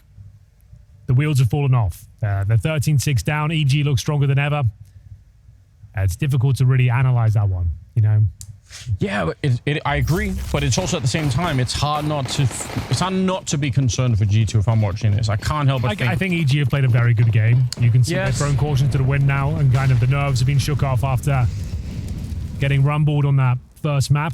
Like, they've looked good, to be honest. But yeah, you are right. This is alarming for G2. One of the few teams that didn't make a roster change during roster mania. And Junior once again getting the best of m0NESY here. Opening pick for him. And a great bait. Yeah. He just showed the shoulder of one of his teammates. They know that he wants to swing for it. And they're ready. It doesn't even take that much. Okay. Not that much money in the bank of G2. They have to keep this alive. If they're dreaming of the comeback to deny the third map, they got to keep this going right now. NiKo putting a little bit of pressure. It's JKS on the other side to find Walco, and Automatic is practically dead. He's trying his best with the AK. He's going to get taken down, and it's back into a 3-on-3 at the very least. It's on a knife's edge, though. EG can definitely win this round, and that would be 14-6. Potentially the map.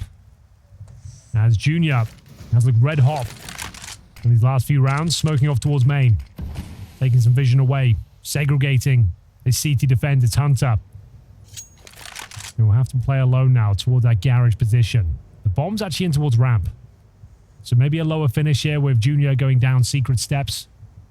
Hooksy actually already went down the vent, so at least he's going to be near enough fire to hear what's going on down there. And now they're going to definitely know Hooksy, right time, right place, just needs the first kill. Nice dink onto Junior will put him at a little bit more of a defensive position. Just 10 seconds left here, and Hooksy sneaking in. The spray is good. The smoke is up, but still, he's cleared a little bit of a path to get back into it. Junior's going to get caught on the other side, and now it's George. 1 versus 2 here. This would be a fantastic clutch for him if he can actually do it. He's just got the Galil and is sneaking back towards the right. I don't think they realize this. He might have slipped the net here, Henry. Maybe.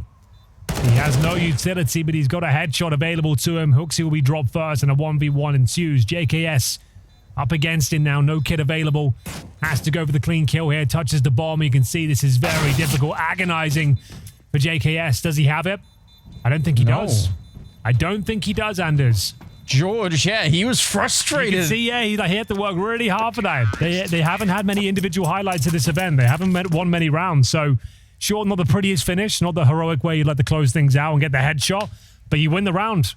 You managed to win out in a massive clutch, and as I said, if they win that round, it's 14-6. That could break the back of G2, and Hooksy, he's had a really rough game to say the least. He gets his 3rd kill. He gets a player that wasn't planting, though, and he actually makes arguably the correct move, waits for his teammates to rotate him, but then goes down without any trade potential to the RAM player. And 1 round away here from map point. EG touching distance of glory. Their first map in the tournament is Nico. It denies access of up. Walker goes down and maybe towards ramp as well. They'll try and recover the situation here. Nice nade. Yeah, that's going to really soften him up on the other side. Okay. Nico was very flashed in that moment, but he did a fine job anyway. I think you also saw, I think he got the kill and he was looking at his teammate's monitor, which is always a nice feature of being on LAN. You can confirm whether or not you got the kill even if you're flashed by just looking. You don't have to ask a teammate. Feature of LAN, yeah. Yeah. Last update, they brought that in for us. People forget sometimes, you know? You're used to playing Counter-Strike Online at home. It's You didn't even think about him. I don't know. I rarely play Counter-Strike on LAN, obviously, but the difference in 1.6 between LAN and online was astronomical. Oh, yeah. It still is. Like ping, we don't even really kind of talk about online results.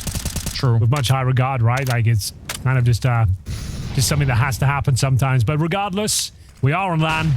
EG backs to the wall here in this particular round. 4 players waiting towards the squeaky door. Big grenade lands at their front door. And will be Hooksy mowing them down. Finding some success here. All that's left to be done is try and plant the bomb towards lower. And I dare say he's probably done enough, but looking for the kill instead. m0NESY will be waiting for him. So another successful round there for G2. They deny map point. 4 of them will survive into the next. And the money's pretty broken for EG. So still a lot of work to be done, but denying at least map point for now. Hooksy with a much better showing here. Double kill. Probably his first multi-frag into the map. If you're EG, the goal must be to end this very, very soon. They have a massive round lead, but I don't think that's really what matters. What matters is not allowing some of the star players on G2 to wake up. Nico clearly already is. He's top fragging in the server. He's got 21 kills. He got 27 in the first map as well. Like, he's absolutely fine. But if even one more player joins him, you could end up losing the 16-14, and that would be a real nightmare, wouldn't it? Hunter, a little bit of a spray, bomb down in the site, and Nico and Mini looking to get closer, step by step. It's m0NESY taking down Volko, and I don't think they can pick up that bomb again, unfortunately.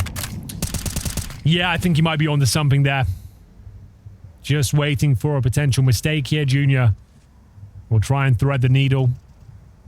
Get a run and gun kill with the Tech-9, but it's unlikely. m0NESY encroaching on his position now. Just feels like a matter of time before he's dropped. And indeed, the shot connects. Nice finish there for m0NESY. Taking it round by round. That was the force buy, bear in mind, from EG. Only had about $1,900 per player. So, yeah, they've got a nice buffer of rounds. Went for it. Trying to steal one away. Didn't work out. And now the game really begins here. Sure, EG only need a couple more, but these are difficult rounds to find. Against G2, who have stabilized financially. They've got everything they need now. To find 2 T rounds on Nuke, it's going to be a tall order. It won't start here, as this is the full eco. 14-9 pretty much locked in. Yeah, I agree. I don't think this is necessarily going to be easy. One of the benefits, obviously, of having this kind of a round lead is that as an in-game leader on the EG side, or as a coach, you can call a timeout. You can try and throw away a wild round if you want to. They just kind of did with a half buy there, but yeah, you have options to go through before you really run out of ideas. But again, the momentum is quickly going to be draining, I think, on the side of EG, and it's going to be picking up on the side of G2 in return. So you can't keep this going. End the game now, or potentially suffer a full G2 comeback. We know they can. Junior and Automatic left here. Obviously, this is a round where we're not expecting to do much of anything, but I would still call G2 the favorites to win this map. As mad as that sounds, with the huge scoreline, like, these are difficult rounds to find. Even if they get number 15, like, yeah. EG are not an experienced team. They're against one of the world's best here. Finding those difficult rounds.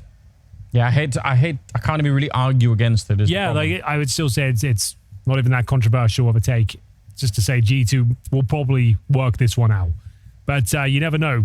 EG, scrappy team, tenacious today. Showing some good character. Bouncing back from what was a disastrous start. Yes. And here we go. Another chance to find map points. We'll see if it's possible. Some compromises. Concessions to be made. Galil's for Georgia and Walco. And fancy footwork from Monacy as he negates the smokes. Gets himself in towards Secret. It's a classic position for him. And you'll probably see why. An actual rare miss. Okay, now these are the opportunities where they could find the map point here. Where did the bullet go? Don't know. If we can get the replay. Did he shoot like right next to his ankle or something? I just don't know what happened there. Hunter's going to get a free one, yeah. That's huge. I think they're still... They've got Junior working the lower part of the map, so there might be a little bit of pressure applied here. Still got a minute left on the clock, so it's still really early on in the round still. G2 using a fair few of their grenades to slow this one down, but not quite all of them. They don't have a smoke left, which is real concerning. If there is going to be a bomb plant down below at some point, just lacking the smokes is never a fun time. Hex is going to get a kill, but they're going to try and see if they can punish him for it, and they will. Hooksy, good shot, and a 3-on-3. A 3-on-3, an important one at that. We'll go down towards lower here. EG with a decent amount of utility. Molotov, smokes, flashes. They've got to get through JKS. 13 kills to his name. We'll need a couple here to confirm the round. First one is no problem whatsoever. The second is going to be the bomb carrier. Can't find him. That should be C4 being planted in, no problem. Down to Hooksy. Can't deny. We just, I think, saw him, unfortunately, for Walker. I think the smoke was a little bit light on that side, so Nico catching a boot, and that's all he needs. And now the defuse is happening. Junior, you got one shot if you want to make it through the win. No, it doesn't, but it's too late. Defuse already happening. Hooksy getting a little bit more on the scoreboard now, and G2 getting up to 10. Big kill from Hooksy to close things out there as well. Very important round, of course, but the fact he denies the AWP being safe going forward, because they can still buy into this one. They got $4,000 per player. Junior will have to join them, means no AWP, and he has been a thorn in their side. He's been finding remarkable picks. So just to note that, from Hooksy, the man who's been struggling, 7-19 right now, he's starting to come online. And all they need to do is win this map. It doesn't matter how many frags he gets.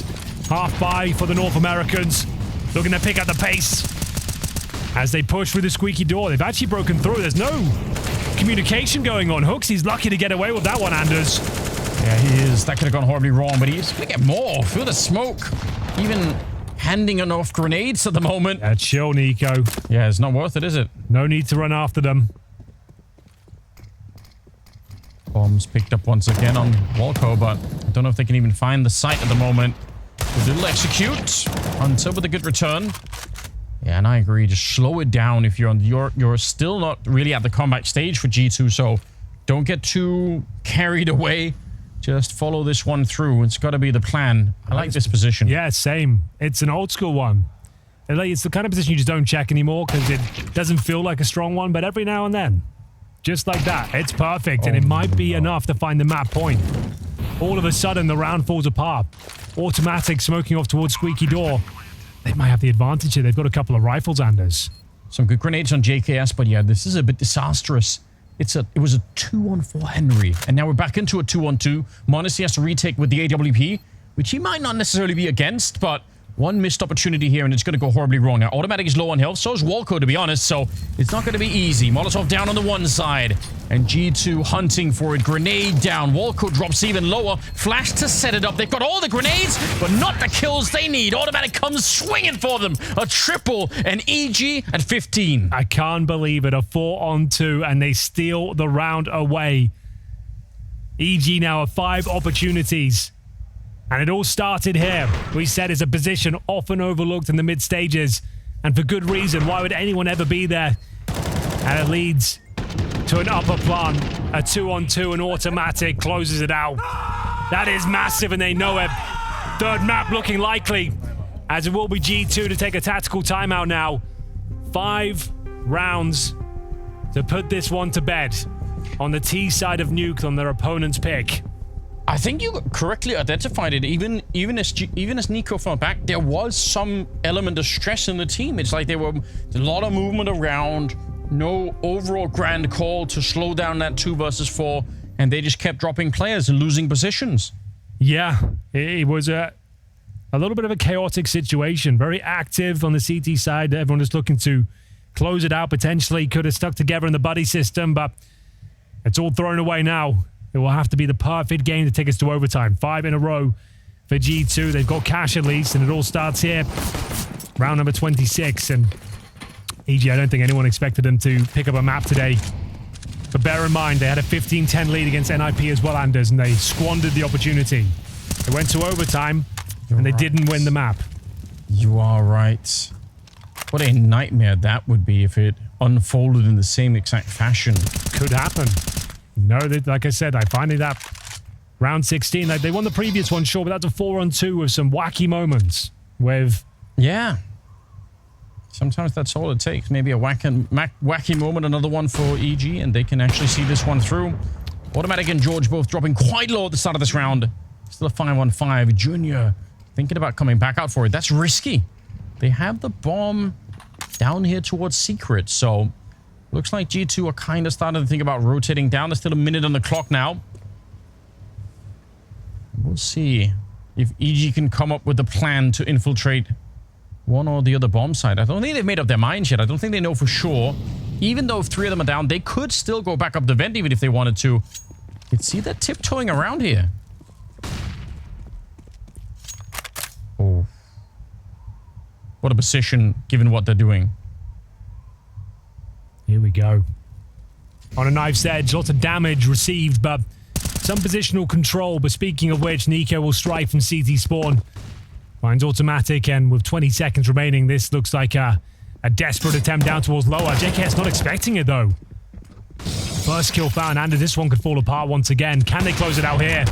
Oh, missed shot. No chance for the no-scope either. 10 seconds. The Walco controlling the rotation. Nico gets a shot on one, but the bomb, it is planted. They're going to find Walco up there, and Hex goes down. So George and Junior, 2 versus 3.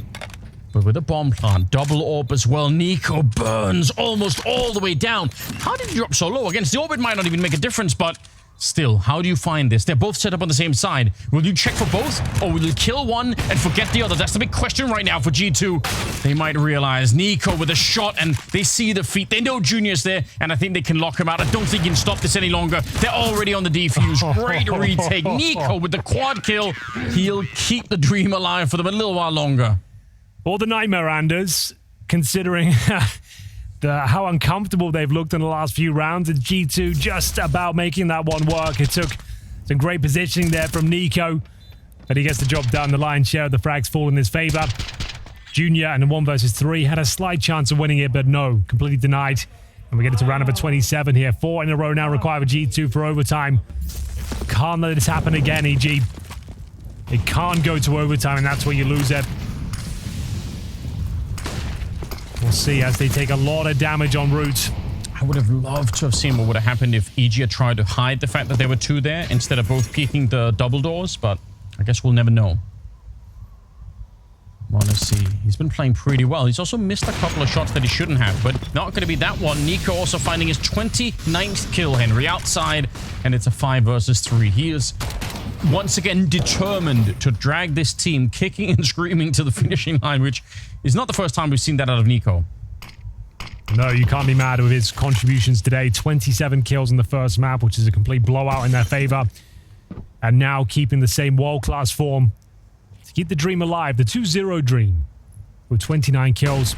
Honestly believe him with 20, so you can't say the stars didn't show up here. The other player's absent. As we see JKS now defending towards the ramp. How the hell has that one fallen apart? NiKo having to deliver once again and rescue them out of every single scenario, Anders. That's another beautiful sequence, and that should be job done. He's doing so much work. Without him, they've already lost this map quite a while ago. HooXi getting a chime. He's up he just to 11. got 3 kills, and he's still shaking his head like, lads, come on. I can't kill everyone every round. Or can I? Or can maybe I can. Because he gets 1 outside, 3 towards ramp. And it's just like, yeah, boys, I can't give all every single round. Like, I know I'm having a great game, a great series. Just give me something to work with. But like, if you join me in the fragging, you never know. We might be able to do this. But they still continue to push forward. 2 in a row. As we mentioned, it has to be the perfect game now. And with the money and around $3,000 per player, I'll tell a lie, maybe about 4,000. I think a half buy is still in order here. They still have a slight buffer of rounds. It's be 15-13 if they give it up. But yeah, for my money, it should be the Tech9s and Deagles. Once again, you do not want to be forcing into a round where you've got a couple of players on $3,000. True. It might even be beneficial to have a really quick round with the Tech9s. The way that G2 are playing right now, you could do it. Those are the couple of rounds they've had in this second half since the pistol have been with the Tech9s. They surprised us in that 4 versus 2. You can go off the leash, be a bit more creative, allow your individual to see what they can make of the round. And we have got a bit more of an eco here, I'd say, rather than the halfback. You can see Walker with the Glock, no Kevlar. Same story for Junior, but he's got a Deagle instead. Saving up for the AWP going forward. Now, can they get the bomb down here? NiKo will be flashing himself in. Got vision on the cross for now, but I'll take care of that. Speculative spam. Only 1 bullet connects, and maybe he can make up for it. There it is, George. That's the bomb. Oh, that's frustrating. Come back and pick it up. It's not ideal, is it? Oh my God. He's had enough. Come on. He's officially had enough. Everyone is in trouble now. He's not going to miss. How do you defeat that? How do you win against someone who's getting the 2 opening kills through a smoke? Just, he's everywhere, hunting him down. It's another quad kill as he lands on 35 kills. Bloody Nora. He's not even smiling about it. He's pissed off and getting 35 kills. I've never seen anything like it. Not even a wry smile. I like it. Business as usual for the Terminator. 35 kills. Just wants to get this one done. Forget about it. Find that 2-0 as we might take another tactical timeout here. Apparently not. We're back into the action. No AWP for Junior. But honestly, we'll join NiKo this time. He makes his way towards Secret. Tucks himself in. Somebody on that EG side has to step up and kill NiKo. Just 1 round where you put him out of the round. 35 and 16. Bloody hell. How does he always post these sort of insane numbers? I don't know, but it does make it... I feel like, again, it's not really a recipe for winning whole tournaments. It's so hard to do this kind of thing where it's reliant on him to do this. Well, no, yeah. This is a game where but it's one of the world's best rivals at 35 and he still might lose. Yeah. That says a lot about the team, doesn't it? Just like what's going on here. It really does. Oh, he's gone. They found him. They throw the grenades, they throw the flashbangs, and they send Automatic out to hunt him down. Is that enough to win the map?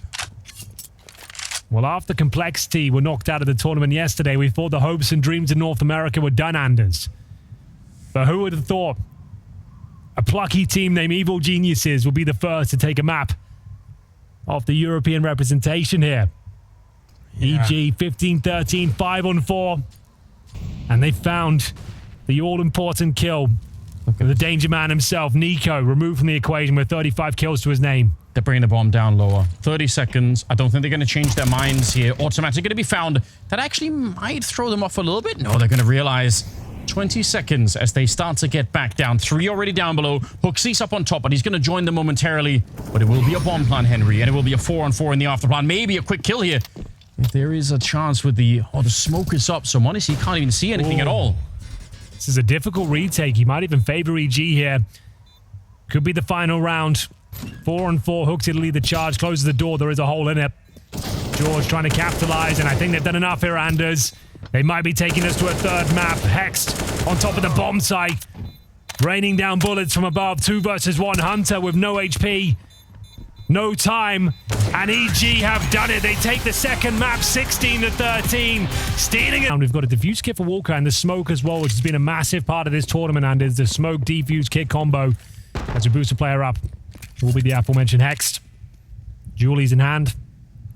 Glad you pointed out, Henry, with the size. Something for people at home to really watch for, because especially in these pistol rounds, sometimes you don't even need the kills. You can just get the defuse. Sneaking through the middle is Nico. He's got the P250. He is a menace with this particular gun. So if he can find just one clean opening here, it could set everything up, but it's automatic. It goes the other way. He picks him up, looking for a second. Is Hunter down next? This is a disaster for G2. And Hex just sneaking in behind the flash. They have been shut down across the board. Can you believe it? You can't ask for much more than that. Clean as you like. Automatic with 2 stunning frags. Hex holds strong towards B. They've got themselves a 5-on-2. Automatic with full mid control as well. They've not taken any damage yet, Anders. This is beautiful. JKS, Hooksy. Bomb available. A plant would be a victory at this stage. If they can even get the C4 down, some might consider that a win. And they are heading towards a correct position to do so. Did Automatic not hit him in the middle? He's a little bit far back. I thought maybe he would have heard the running in T-spawn, but no one's moving, so that's I don't think they realize. Guaranteed, potentially, yeah. So that's something. Maybe a bit more. Surely not. No way. Glocks inside of the bomb site in a 2 versus 5 with almost nothing, well, nothing at all to work with. This should never be happening. You should lose this round every single time. Now, they are grouped up. I do like that part of it. And a little bit of a slow start here with the Glocks. They're not connecting. They need the headshots, and they need to be a lot quicker with it. Otherwise, they're going to get just chipped away at. They're already very low on health here. And remember, there is that kit in play, so it's going to be quick. And it will be automatic with the triple at the end of it. And EG to win the pistol. With the plant down, though, not a complete disaster. They can buy up in the second round of Galil's if they so wish, but still, a very impressive result there from Evil Geniuses. Automatic with the precision to open things up. 2 lovely headshots. Funnels them in towards B, where Hex can push them back. Here's the replay. Perfectly done. Nico and Hunter removed.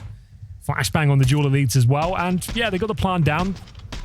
It is significant, but there's still a lot of work to be done here. They will be buying up in the second round. The peak from Hex, I think, reveals a nice bit of discipline from someone who's otherwise, you know, shouting a lot and being very aggressive at times. The AWP is out second round, just to know. Oh, that's true. That's very quick. Against a scout, who knows?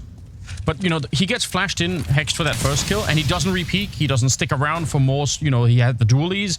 He could have stuck around for more kills, but he's just happy with that one, make it a 2 versus 5 with that kill. So I'm glad to see that kind of discipline on EG. You need that if you want to beat a team like G2. m0NESY is going to get the opening, and just the MP9 inside of the bomb site. Disastrous position to be in for George. He just can't do anything there. Wow. He's getting wrapped on. We're seeing how significant that bomb plant was now, Anders. It's the AK striking first. As soon as they get a kill, they unload everything they've got on the A bomb site. Round over. So it did beg the question as to why the A bomb site was so open in the previous round. He had a 4 versus 2. I think a 5 versus 2. Yeah, it was at the end. Yeah, no one there to even try and deny the open plant. And it's led them to this. They even had the AWP in the second round. It gets nothing done. No choice but to save it, but at least they will do that. 2 rifles and the AWP. Pretty clean, over and done with, without even much of a chance for EG to fight back. So that's a bit disappointing, I suppose. But for G2, obviously, winning the second round, they're going to be celebrating that. 3 rifles saved on EG. I don't really think the AWP is revealed, so I guess in theory it could still be a bit of a shock. That's a good point. I don't think it fired off a shot there. So here's how the opening frag came in. That was a Walco smoke. He was hoping to dish out that sort of treatment, but the gap eluded him. And we go round 3, but bear in mind, a significant save. They will certainly buy into this one. 3 rifles available, one of which is a junior AWP, and he's been playing great today. So here he comes in towards the connector. Oh, he wants to go with it. I really respect this. I actually love this way of playing. Yeah, he knows the AWP has to have an impact, so he goes looking for it, and he's going to take down Hunter. I think that's really cool. Well played. Yeah, he's got away with it scot-free. Bails on the mid position. Find the opening kill. He's actually backing towards B as well now. A drop-off from utility. Just on top. Which? Yeah, he wants to come through that one. Deagle.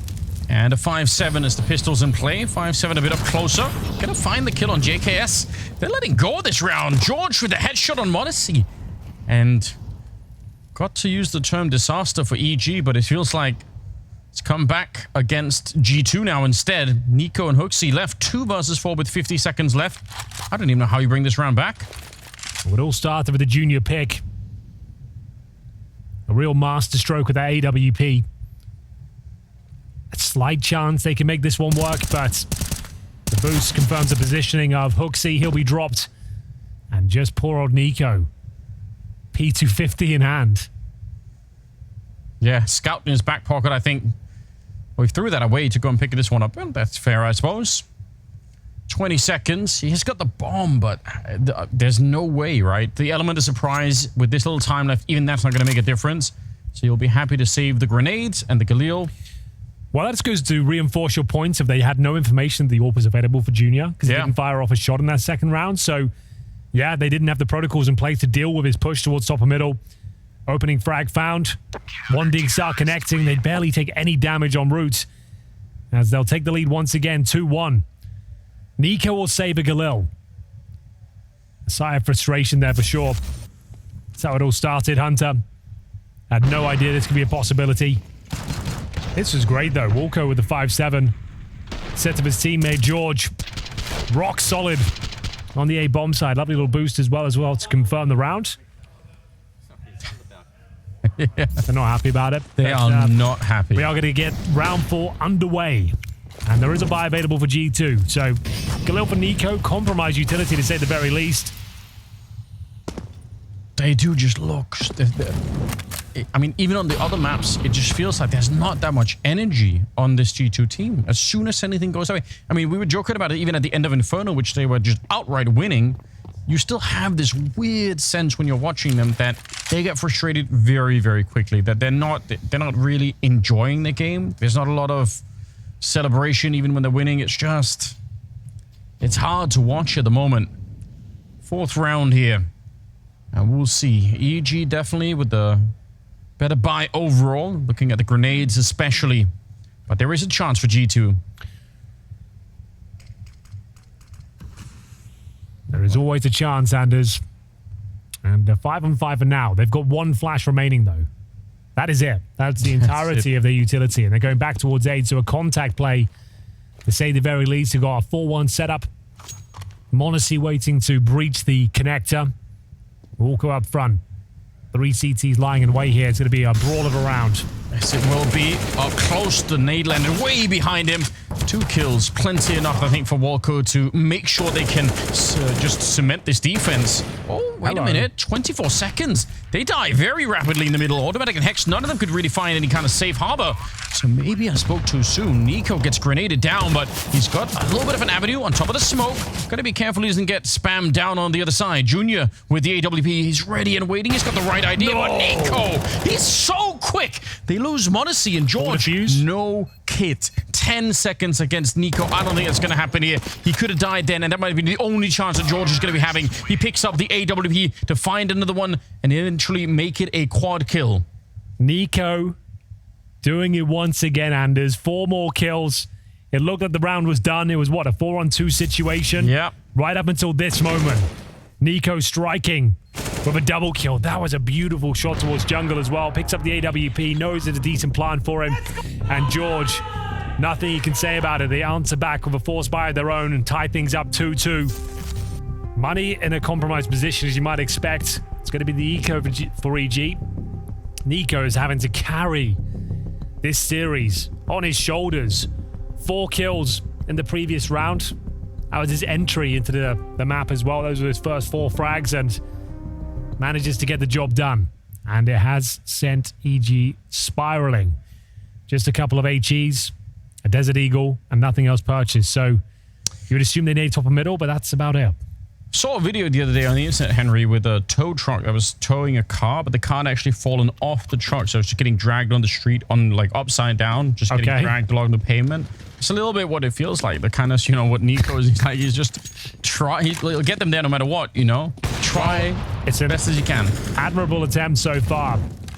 He is doing God's work on the server today. Automatic will find a Desert Eagle headshot, but that might be all they find. Nothing else really invested into the round, just USPs remain. NiKo confirms yet another kill here. 4 on 2. Should be all she wrote for this round. G2 have a chance to take the lead once again. 4 spy wars have come to an end. This is the Eco. And if you are just joining us, this is an elimination game. Lose this one and you are taken to the showdown, well, you'll have to fight it out. I don't think many people saw G2 being in that conversation, considering they're one of the few teams that left WrestleMania with no changes. Yeah. But been very up and down tournament for them. This game especially. Should have been an open shut case. Now here we are on the third and final map. It's close, it's uncomfortable. Junior's playing very well. EG are looking like a well-rounded unit. I feel like I'm sharing in that discomfort watching them. It is a bit awkward because it really feels like they should be winning, and yeah, just not the kind of presence on the server that you would normally expect. m0NESY takes a bit of damage at the start here. EG managing to summon a buy in this round. It's not that bad. They have a kit on Hexed. And a couple of nades still left, in fact. Passing around some smokes. 3 of them at a minute and 20 seconds. Could still be worked with. But for G2, it looks like it's going to be 4 in the middle. JKS playing the Palace on the other side and could still be mobile to wrap around down towards the ramp. But yeah, this is a lot of mid-presence for G2. They can do almost anything they want with this round still. Yeah, 4 players there in total. JKS towards spawn. They've confirmed complete connector control, and they will continue with their push here as well. Bomb down in middle. HooXi towards that ladder room, and it's JKS rumbled. Walker not feeling comfortable and will push in towards the A ramp and give them the man advantage.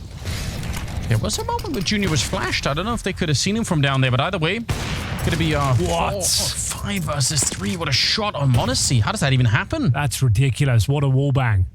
5 on 3. Junior doing it once again. They're going to have to go in towards the B bomb side. Focusing towards Shaw. HooXi and Hunter need to find multiple kills here. 20 seconds remain. I don't like this. They're very, very speedy. They have to be. They're running out of time, but how do you check this bomb site? They're not even going to try. They just fake it up. But there's 2 people that could peek them. Bomb is dropped. It has actually fallen up there. So horrible turn of events. No one's died yet on EG either. And NiKo, not even he can save this round. If nothing else, just because there's no time left in it any longer. It'll be a 3rd round for EG, and they just keep trading rounds back and forth. This is an excruciating start for a knockout game, Henry. Yeah, it's unbelievable, really. And what a nice little active play from Walco. As you said, it was full mid control for G2. They had everything they needed. Connector control, just about the brute J, but EG could feel it. They had nothing to work with there. Pushing in towards the A ramp, finding a huge frag. Rumbles their setup. Junior repositioning as well. He doesn't seem to be missing a single bullet today. And we might be picking up the pace, and there's 3 players towards the B apartments with the bomb. NiKo leading the charge. It won't be a rush. They have utility being assembled on the other side of the map as well. m0NESY and JKS wait patiently towards A.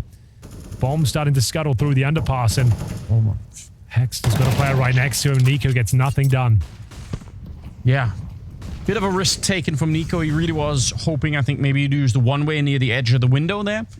Could be very popular at times. Hunter's going to fall as well. This was a 4 spy. Yes. Just to know. 5 on 3 now. Looking unlikely they'll even get a plan. HooXi with the bomb towards underpass. m0NESY and JKS alive otherwise, trying to find a pick, but why would you give them anything here? Great positioning once again, yields yet another frag for Walco, who's really gone above and beyond here. Nice shot from JKS, but It doesn't look like he's set up for much more, I'll be honest with you. Yeah, he would probably need to get at least one more kill. Maybe he could challenge Hext, and then Hooksy could sneak in behind, but it's a whole series of events that have to go their way, not just one or two things. Hooksy, I mean, fair play getting the bomb plant, right? It's going to help them down the stretch of it, but actually clutching this round, very, very tricky. 1 versus 4 as he does take down Hext. Sees them there in the market, but he's going to get sideswiped. And he's second. There's automatic. He actually had the lineup for him as well, but the grenade just caught him first. I think otherwise he would have had the rifle out automatic there. So another good round this time going the way of EG, and they take the lead. I don't know. This is getting wild. EG are looking pretty decent out there, Anders. They've got good reads as to what potential threats are coming their way. They were trying to set up Nico there for a classic 4-1 split. He gets the aggro towards B, he gets an opening pick, then everyone unloads on the other bomb side, but taking him down before he's even made his first move, that nullifies the round, and it's all over. 4-3. Let's say I offered you, or to say I talked to production and we could change your prediction right now on the graphic, Henry. Would you No. switch to no? No, I wouldn't. I'm not there yet. Not joining you in the insane asylum, but I'm still enjoying this from EG a lot. This is great, but speaking of greatness, that's a lovely little one-tap with the Desert Eagle. Only good for one. Want to see found out. Hext will compliment him with NS and chat, which is what you love to see, really. It's not going to be me in the asylum if this goes wrong, Henry. It's going to be Nico. Yeah, yeah, that's actually a good point. They will be eliminated from the tournament, down to the showdown, and that's another week of your life. You don't want to be contending for the Royal Arena. Another week where you just can make no mistakes, Yep. which is, I mean, that's not what we think when we're associating with G2 right now. They're making a ton of mistakes all over the place. Well, they can still bring this round back. It is an eco, but they've got to pick Elise. Stranger things have happened. It would have to be something quite bizarre at this juncture for this round to fall apart, but you never know. Walko spots him, and that should be it. That could have been one of them, right? If Hunter Exactly. gets through. That was the only real moment. If he gets a backstab there, takes down Junior's orb, you never know. Nice shot from Nico. They don't know about automatic, though, is the problem. So, yeah, they get the kill. They sneak through. They pick up a rifle. I don't think Nico spotted it either in all that jumping. Another bomb plant. I guess it's something to work with. Yeah, they were buying regardless, but it's certainly a welcome plant. 3 players survive. 5-3. As Evil Genius is looking pretty handy on this third and final map. I think before the tournament even started, everyone had wrote them off. Like, this is EG Black. This isn't even the blueprint, the memeable EG, right? This is the secondary team, the North Americans, now given the opportunity to represent the main squad. And before this series started, hadn't posted a map in the tournament so far. Yeah. So expectations were low. Now here they are, map under their belt, up 2 rounds in the third and final decider to knock out G2. Like, all things considered, with all that context, I think this is a pretty excellent showing. Yeah, I mean, it really is.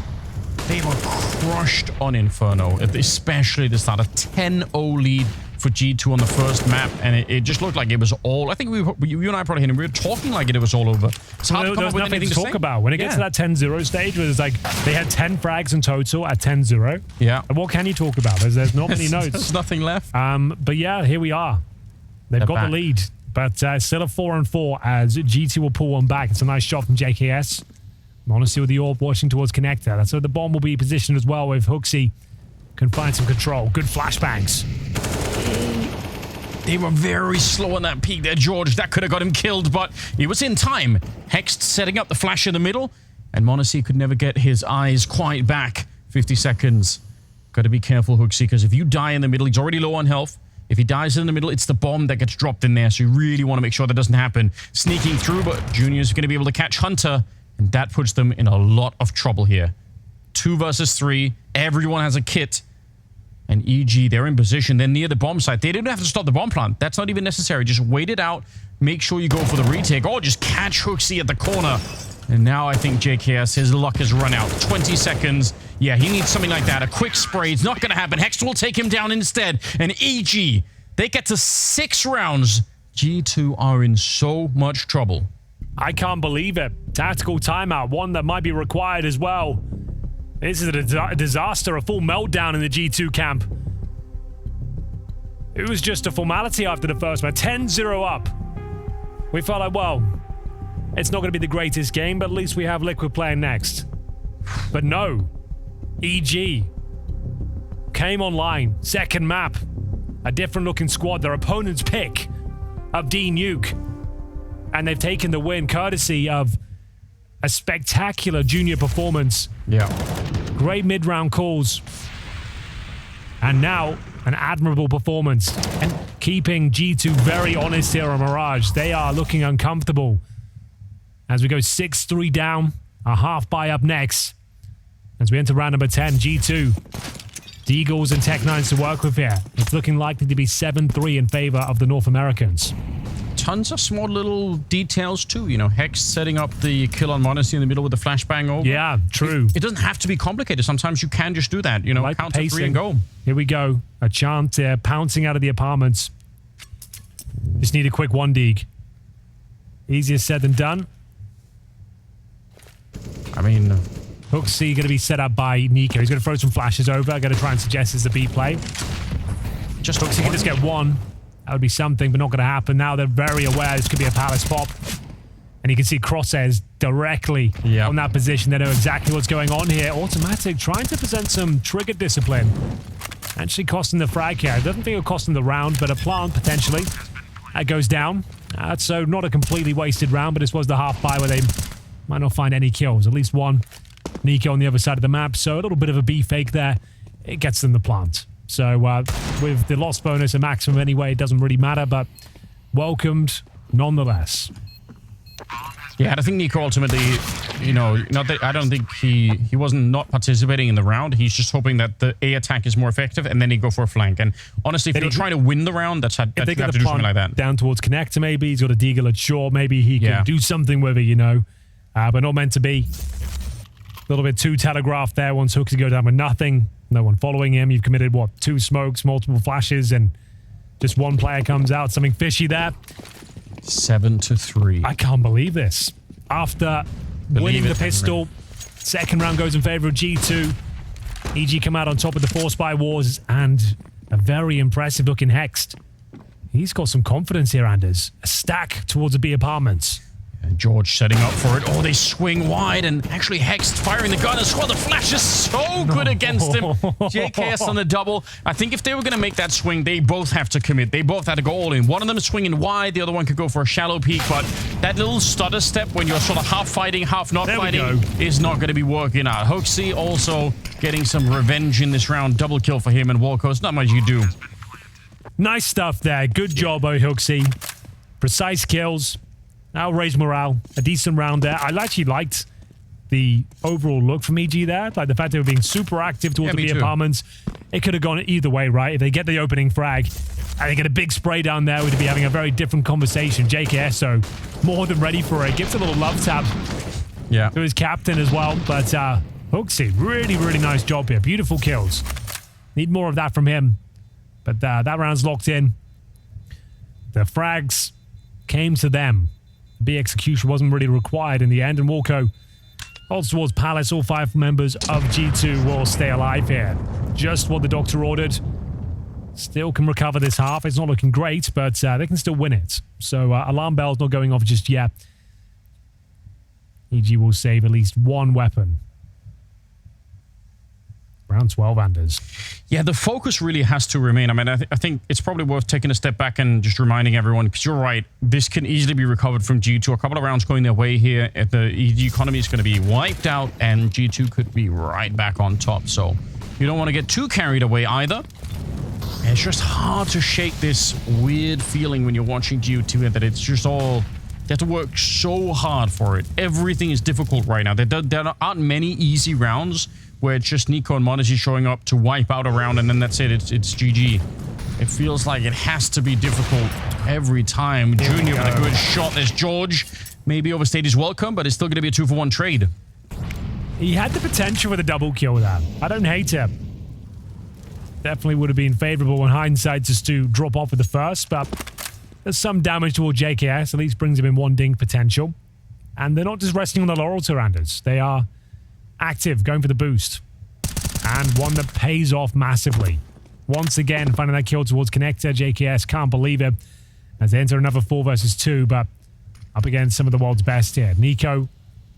Want to see Nico, though, unfortunately walked into the scope of Junior. Finds his second kill of the round. What a great series he's having. Absolutely picking it up. This is wild. After that 1-round win for G2, that's devastating. And you know, again, like you mentioned that boost in the middle, but again, you see them get the boost and they follow. They're just out of there. They're not looking to fight. They know there's a lot of respect, obviously, for G2 and the individuals on that side. All the reaction, they've still got the advantage here, but it's just less calculated risk. We're hunting for information. Super low risk, yeah. They won't be actively looking towards that position. We're going to confirm the middle is clear.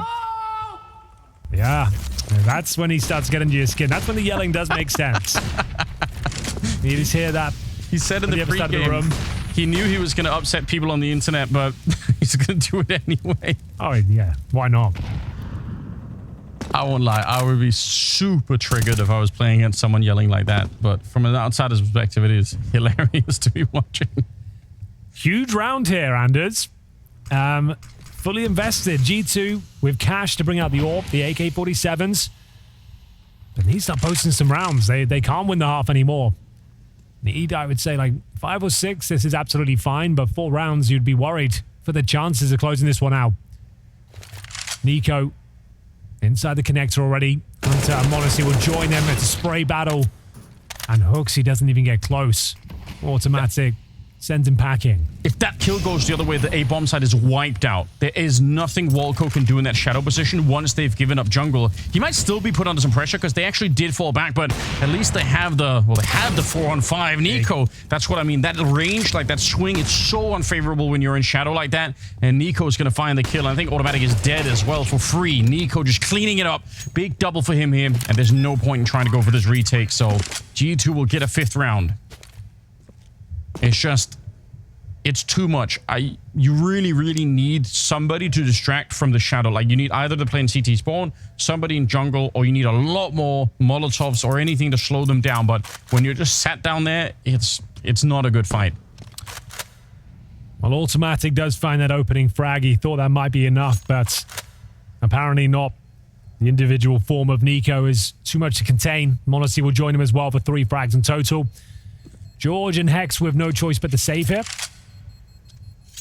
And it looks like that's what will be happening. No hunt has been called forward. 5th round for G2 in the dying stages of this first half. These A splits starting to work out for them. Getting big numbers in towards the connector. m0NESY patrolling that ticket booth position. That was the real key frag here. Walker could get nothing done, and then Automatic, stuck in the smoke, was trying to thread the needle. Try and get on towards the bomb side. Got caught, though, by NiKo. Round 14 up next. No timeout has been called. Single AWP setup, just a note here for EG. And if they lose this one, money will be broken. So, huge round here. Could lead for a couple if G2 are able to convert it. They're going for an early A play as well. 4 players on that side of the map. HooXi already in towards connector. Bomb towards Palace. So, m0NESY could just be going for a straight up pick here. I think it'll just be flashed over. And that's a great response once again from Walco.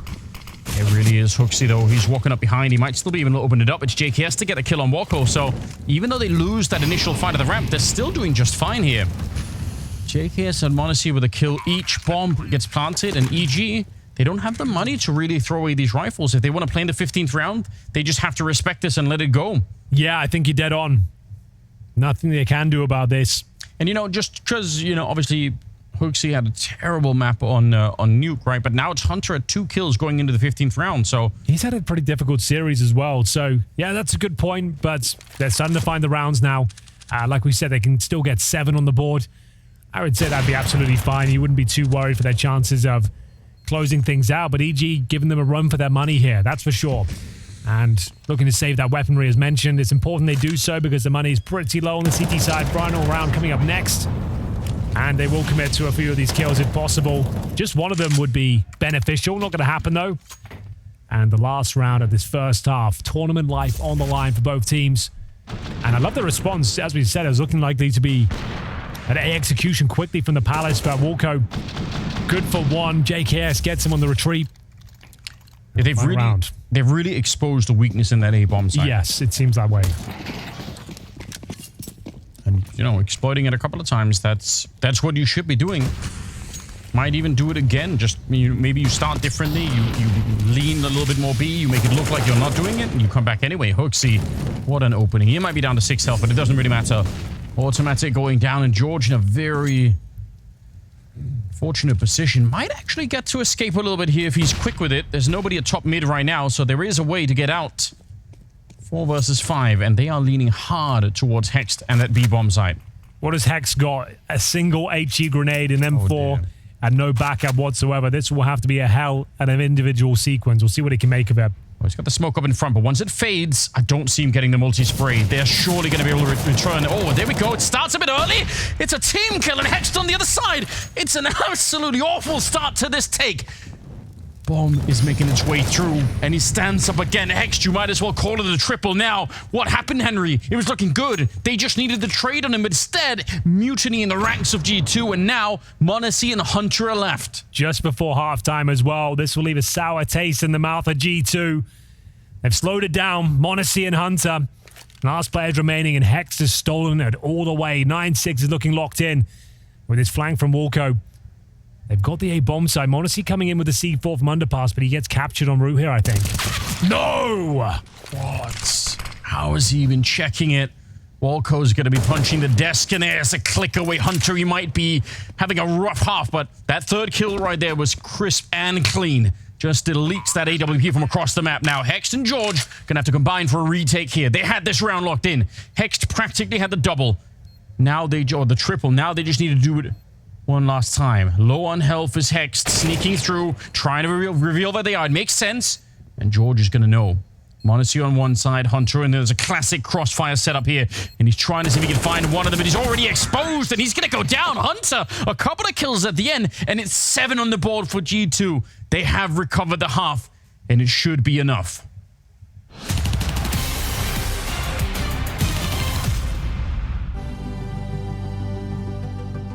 Nico. It's Nico. Nico, I think, is like the first person that comes to my mind of players that, you know, you'd think would have a major by now because of how good he's been playing for many years.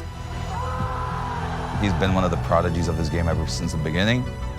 This is somebody who, back in his mousesports days, was surrounded by teammates that just couldn't compete to his level. He was never going to win despite his star-studded performances. He was always like being the best rifle, I think, in the game. I mean, definitely I want to build my legacy, which I haven't managed to do so far. It's a long way ahead, and it's something that I have to keep working on, and I still have a couple of years left in my career to achieve what I want to achieve. You won't have another chance to prove that you could really do it. You won't have another chance to be a CSGO major winner.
They block short, guys.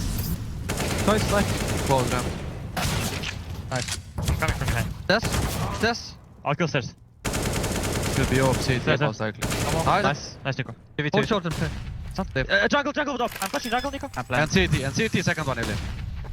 Okay, I'm holding. Just trade me, okay? Yeah.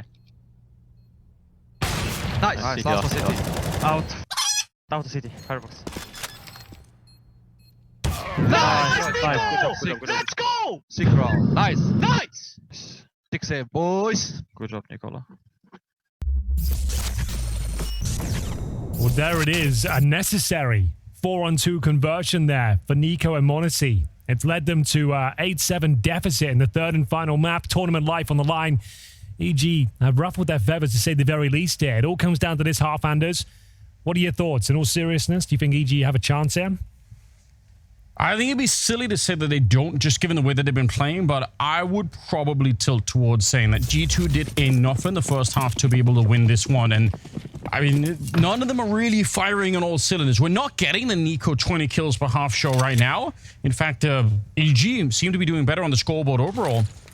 I'm curious about this one. They are executing, it looks like, into the A-bomb site where JKS and Nico both in a position where they're just looking for headshots. They just need a kill to make the retake easier. They don't need to die in these positions. They don't need to give their lives to defend it. Hexter's going to find one right there. Yeah. And that's the opposite of what you want. Justin definitely should have got a kill by his standards there. That's unfortunate. Now the retake will be very problematic. So, automatic. He knows that no one's coming from this direction, so they can focus all of their attention on 2 points on the map right now. Flashed out and runs straight in for it. Where are the Glock bullets going? There we go. Something connecting. George with the double, and it leaves Hunter in a very bad position. He's got the smoke. He's got the kit. There is a way to do this, but you need to throw that smoke right now, Hunter. He's forgot about it now. There we go. Might be a little bit late. He tries to see if he can maneuver in there, but Junior's going to be able to catch him, and it will be EG with an unbelievably huge pistol round going their way. This is how it has to start. And now, unlike previous maps or halves, they can't give up the second round. They have to keep winning. Yeah, that's a good point. Like I said, Justin definitely should have been good for one there. Opens up the A-bomb side, and you're right.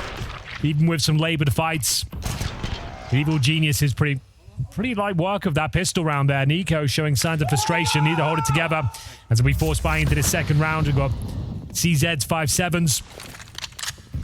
Looking for double digits. EG with the lead thus far. First scout shot rattles out, doesn't connect. Tantalizingly close to the head of George. Nico as well. Gunning for blood here. Yeah, did actually find the tag on him as well, so I guess that's worth something. Every little bit counts when you only have the pistols and the scout here, so yeah, might as well do some damage early on. Walker's playing alone in the middle, so there's no one else there to really back him up or anything. Bomb really far back. They're really being careful on this one. EG, they do not want to give this one up easily. Let's see how much Nico can do. We've seen him win rounds before with just the Deagle. He's so crisp with it. Looks like they are going to be setting up for the crunch. Yeah. 3 entering from A ramp and Palace. Walker and Automatic patrolling toward that connector position. Mac 10 to lead the charge. And Hunter to defend. He's got the 5-7 on the other side here. We'll need 2 kills if this is going to go in their favor. First frag falls against him. m0NESY will start landing some tags here. Automatic, they're making that Mac 10 sing. And the scout with 2 low HP players. There is still a glimmer of hope here, Anders, but slowly but surely their hopes and dreams are being eradicated. Double digits for EG, and round number 11 may be confirmed as well. That was the force buy. Didn't get a whole lot done. 3 players survive, and suggests we've got an eco coming up next. Yeah, they don't really have a choice, do they? This first kill is just so important. It's not necessarily a spectacular kill at all, but just the difference between starting that 4 versus 5 or 5 versus 4 the other way is absolutely huge. Well, speaking of huge, EG are now just 6 rounds away from knocking G2 out of the tournament. After going down 10-0 at the first map, Anders, they couldn't even find 10 frags between them. You can't make this up, can you? And they are actually in the driving seat now. They're the ones with double digits. They're the ones up against a full eco right now on the third and final map of Mirage. Finally entering the tournament. Before this series, they hadn't even picked up a map. They're squandering their opportunity to do so against NIP. They lost a 15-10 lead in overtime. None of that today, but George has offered himself up, thankfully. And the AK. His teammates are there, but is this going to work out? I'm not so sure. It's getting a little bit awkward with the positioning. Yeah, I mean, cringing just a tiny bit. Yeah, I Good think they shot might for lose Hext. this. Hoaxy, though, up in the hallway, they know. They obviously know. Going to be standing on top of the Molotov, but eventually will go down, but there's another USP chiming in. He saw him a bench. Yeah, he did. P250 gone. Nico still has the deagle. There he is away, and JKS steals the AK. Oh dear. Gets the kill. 37 seconds now. It's automatic coming into it. And they don't obviously have any armor, so even the MAC-10 here. One mistake, and he can clean this up automatically. He's one of the most experienced, definitely the most experienced player on EG without a shadow of a doubt. So we'll see what he could do. Grenade on one side. HE is there, but inside of the debris, JKS able to find him. He missed a couple of shots at the A-bomb side, but this is a massive round. Give us a smile, lads. You just want a full eco? Well, there it is. EG fumbling the round. They know that's a huge deal. You're up against, what, one Desert Eagle? If that thing, a P250 and USPs. Yeah. Chose going towards that B bomb site. The first rifle goes down, and that's what I thought was a weird call. All right, he dead. Hooksy's feeling that. I didn't hear that from the initial replay. Yeah. He's feeling it. So, yeah, I just surprised he went back towards me. You know you lost the AK that side of the map. Why is that the place you've chosen to access a bomb site? But, yeah, the saddest part was he was waiting for so long as well, just waiting for someone to show up, I think George, but just as he turned away is when they walked through, so the timing could not have been worse. But you're right, they did walk right into the picked up AK, and maybe they just threw the Molotov up in the hallway and they thought, that's it. You know, we're safe, we can push the bomb side. And they were anything but. They're back to pistols themselves. And G2, they get a chance to get in early. Some momentum going their way. Hooksy shouting. I'm having a hard time figuring out if he is sort of genuinely excited or if he's trying to shout out the team, basically. Like, I think a bit of both, because yeah, he looked very animated and hyped up, but other members not so engaged as he was, as we'll see the full eco conclude here in toward the B bomb side. Now, a weapon has been recovered. That's an M4 for automatic with a bomb being planted as well. They wouldn't, would they? Surely there's not a world where they answer back with a full eco victory of their own. Very unlikely. JKS has a kit, so there's a chance that the kit dies in a really awkward spot and they did forget to pick it up. That might be one way to get there, but I feel like in a full 4 versus 3 retake, as the kit gets onto the site, they should be able to win this one, G2. Oh, there's another one right there. Good catch on the camera. We love it.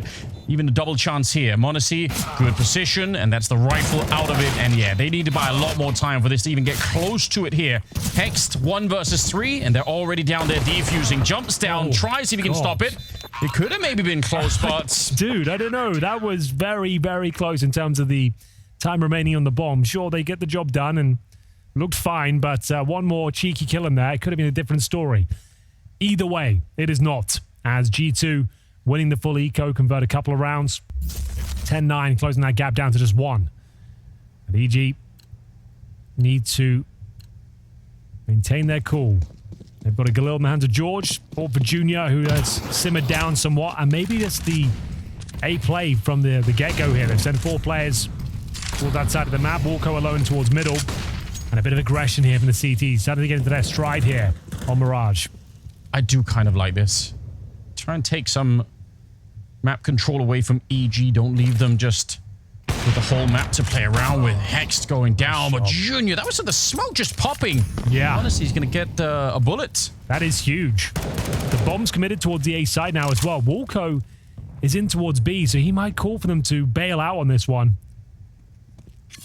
There can be some pretty nasty flashbangs coming over the wall here if you're not careful on the CT side, but the CTs almost look like they wanted to go a bit aggressive as well. Nico certainly thinking about it. There's one flash, but there could be one even deeper. They swing wide, and it's absolutely backfired on them. Nico, the only one holding the site right now. Backup is too far away. Hunter's trying to get there, and he's lucky to even escape a 2 versus 3. But now the secondary problem is Wolko on this flank. They're going T-spawn with the bomb. Sick. They're going around the world here. Oh, this is a masterclass in mid-round calling here. They were very composed, very disciplined, didn't scramble to try and plant the bomb, baiting the CTs out, winning out in the duels as well. And Wolko confirms the B bomb site is completely wide open now with a stunning shot to close things out. And that's a big, big round. Evil Genius is up 11-9 here. And the money is in a compromised spot once more. 2 players, sub $3,000. Let's have a look at the replay here. Junior has somehow responded to that opening frag, gets himself a couple. And then this was the moment they win the round. Yeah. No way they could have any understanding that the Wolko is so deep behind enemy lines. And it is the eco. They've won this round before. EVG cannot allow that to happen again. Need to convert this. Needs to be a clean conversion as well. Yeah, that's really worth keeping in mind. You want to close on a team like G2, you have to win rounds like these. We can allow one mistake like that. We've already had it. Yeah, you're not going to get... If you do it again, then your morale is going to start to really slip, and G2 will start to feel like, okay, they're making enough mistakes. We're back in it. Yeah. Just looking at the scoreboard, Automatic gets 17 and then 15 on Hext and Wolko, so they've got quite a few players, and even Georgian Jr., they're quite high up there as well. They're not doing too badly. Maybe a little bit of a worth noticing that Hunter was, I think, at 2 kills all the way into the 14th round. I think the 15th he had a double kill to save that one, but now he's up to 9, so he's started to step it up. He's starting to come a little bit more alive here in the second half, and that's probably worth noticing. It can be very hard individually to recover when the whole team is not looking that hot. Here we go. A quieter round. Trying to find a couple of kills if possible. Junior, though, continuing that strong form as he completely decapitates Nico. We are going to see Hunter with a chance of these dual elites. I think he's got a kill here, potentially. Well, George doesn't seem to agree with me. m0NESY and HooXi remain. Not really much to talk about this round, I'm afraid. We'll just go through the motions. Wait for it to come to it. A bit of a head. Speaking of which, Automatic loses his. Now, it is getting a little bit more uncomfortable here. The fact they've got 2 kills and maybe a third. Surely save the AK. Yeah, they have money in the bank a little bit, but actually Nico doesn't. So yeah, you throw it over to him. The scoreline is 12-9. And if you're just joining, if you just open up the stream randomly, yeah, this is the 3rd map. This is a knockout game. I think this is one of the sort of score lines that does leap off the page on HLTV, right? You think like EG, like, sure, it's not even the same roster. They've just been such a talking point the last 6 months. Yes. You see a best of 3. You said that as neutrally as you could, Henry. I like it. I'm a nice guy. Then the fact that you're seeing like it's 1-1 and it's an elimination game, and EG are actually up 12-9 as well. This is a hot tamale. This could be one of the biggest upsets of the entire tournament. Oh, it definitely would be. There's no question about it. It would be. Yeah, for sure. And again, I think there's lots of fingers you could point at G2. There's some chemistry that's missing. There's some energy that hasn't really ever materialized on the last 2 maps here. But I'm not saying that to take away from EG. I really think it's important to notice there are many, many small things that they're doing between them, setting up little pop flashes, and just an overall understanding. It was true on their CT sides, and it's been true on their T sides as well. So yeah, I think they really deserve a lot of credit for what they're doing right here. No matter how you read this from G2's point of view. There's another one of them. Good pop flash to set it up. They take down m0NESY, and the spray for Wolko. He's opening up the middle. Hunter's down next, and HooXi's in trouble. Another flash rings in, and he is so dead. They can't even defend the middle. Not the B-bomb side either. They've been wiped out here. It's going to be 13 on the side of EG, no question. Oh, maybe some questions. Nico's still alive and well. He does find the opening kill. He knows that there's still a chance, a slither of hope. But I think you're right. He wanted the re-peek in middle if he could have had it. Yeah, but it looks like they will be saving, unfortunately. But what a captain's performance we're getting from Wolko here. Yeah, he just single-handedly won the round there, Anders. He just ran middle with a little bit of utility behind him, some smokes down, flashes himself into 2 kills, one of which is a m0NESY orb. That's unbelievable. He then finds Hunter towards short as well. Double kill. And then we all know HooXi plays on the B-bomb side. They just had to take him down. He's cowering in the corner. Completely flashed. Money in the bin. 13-9. 2 rounds of series points here. EG are looking like the better squad on Mirage. No questions asked here. And it will be a tactical timeout for G2, who save an AK-47 in the hands of Nico. JKS with the M4. Let's have a look at this again. The missed shot from m0NESY, an automatic flash, hooks him up for a double kill here. Round was already over, but HooXi doesn't push back whatsoever. A slam of the desk here. Tournament life on the line, bear in mind, on this map. And it's EG who schooled them in the second half so far. It's 5-2. After winning the pistol, G2 managed to string together 2 gun rounds, but now offering up 3 in a row. And I'm not sure if they can justify an investment here. They've got the 2 saved rifles, but $3,000 otherwise.